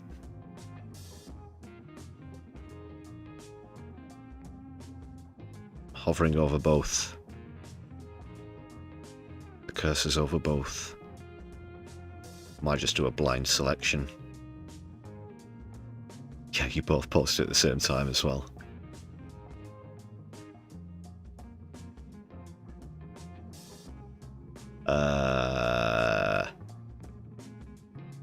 I feel like a president can't make a decision. Let's get Morgan McSweeney in here now. No, we'll go with... we've not been into Alec for a good while, so we'll go into Alec.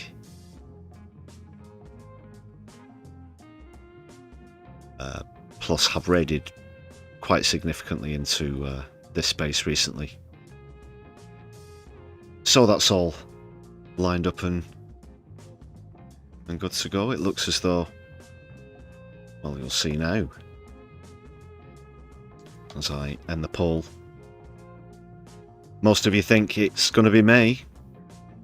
Straight after the locals. He's out. He's done.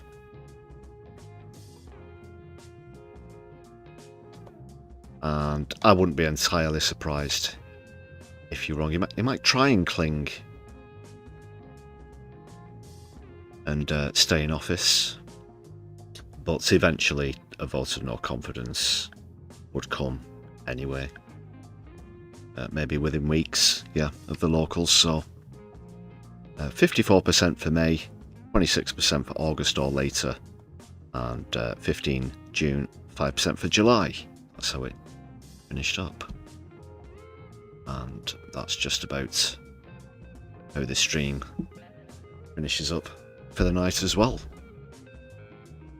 Thank you very much for joining me. All that remains is for me to say have a good evening, whatever you're doing.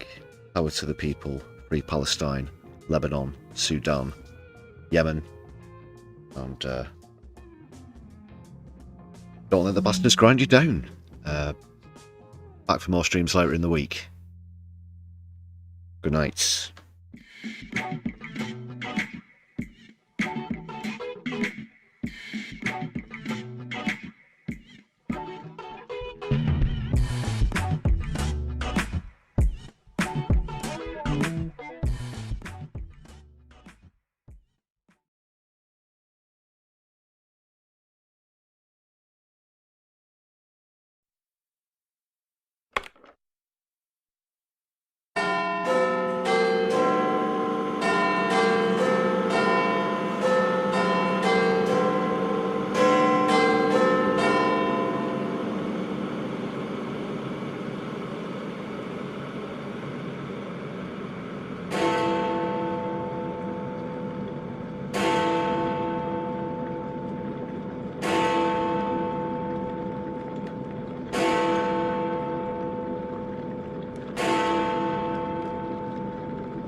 The door is open and you can leave.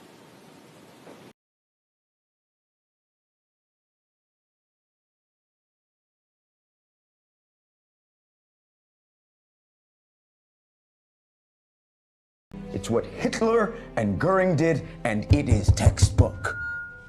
And if you think the next time it happens, we're gonna recognize it because they're wearing scary uniforms, you're out of your damn mind.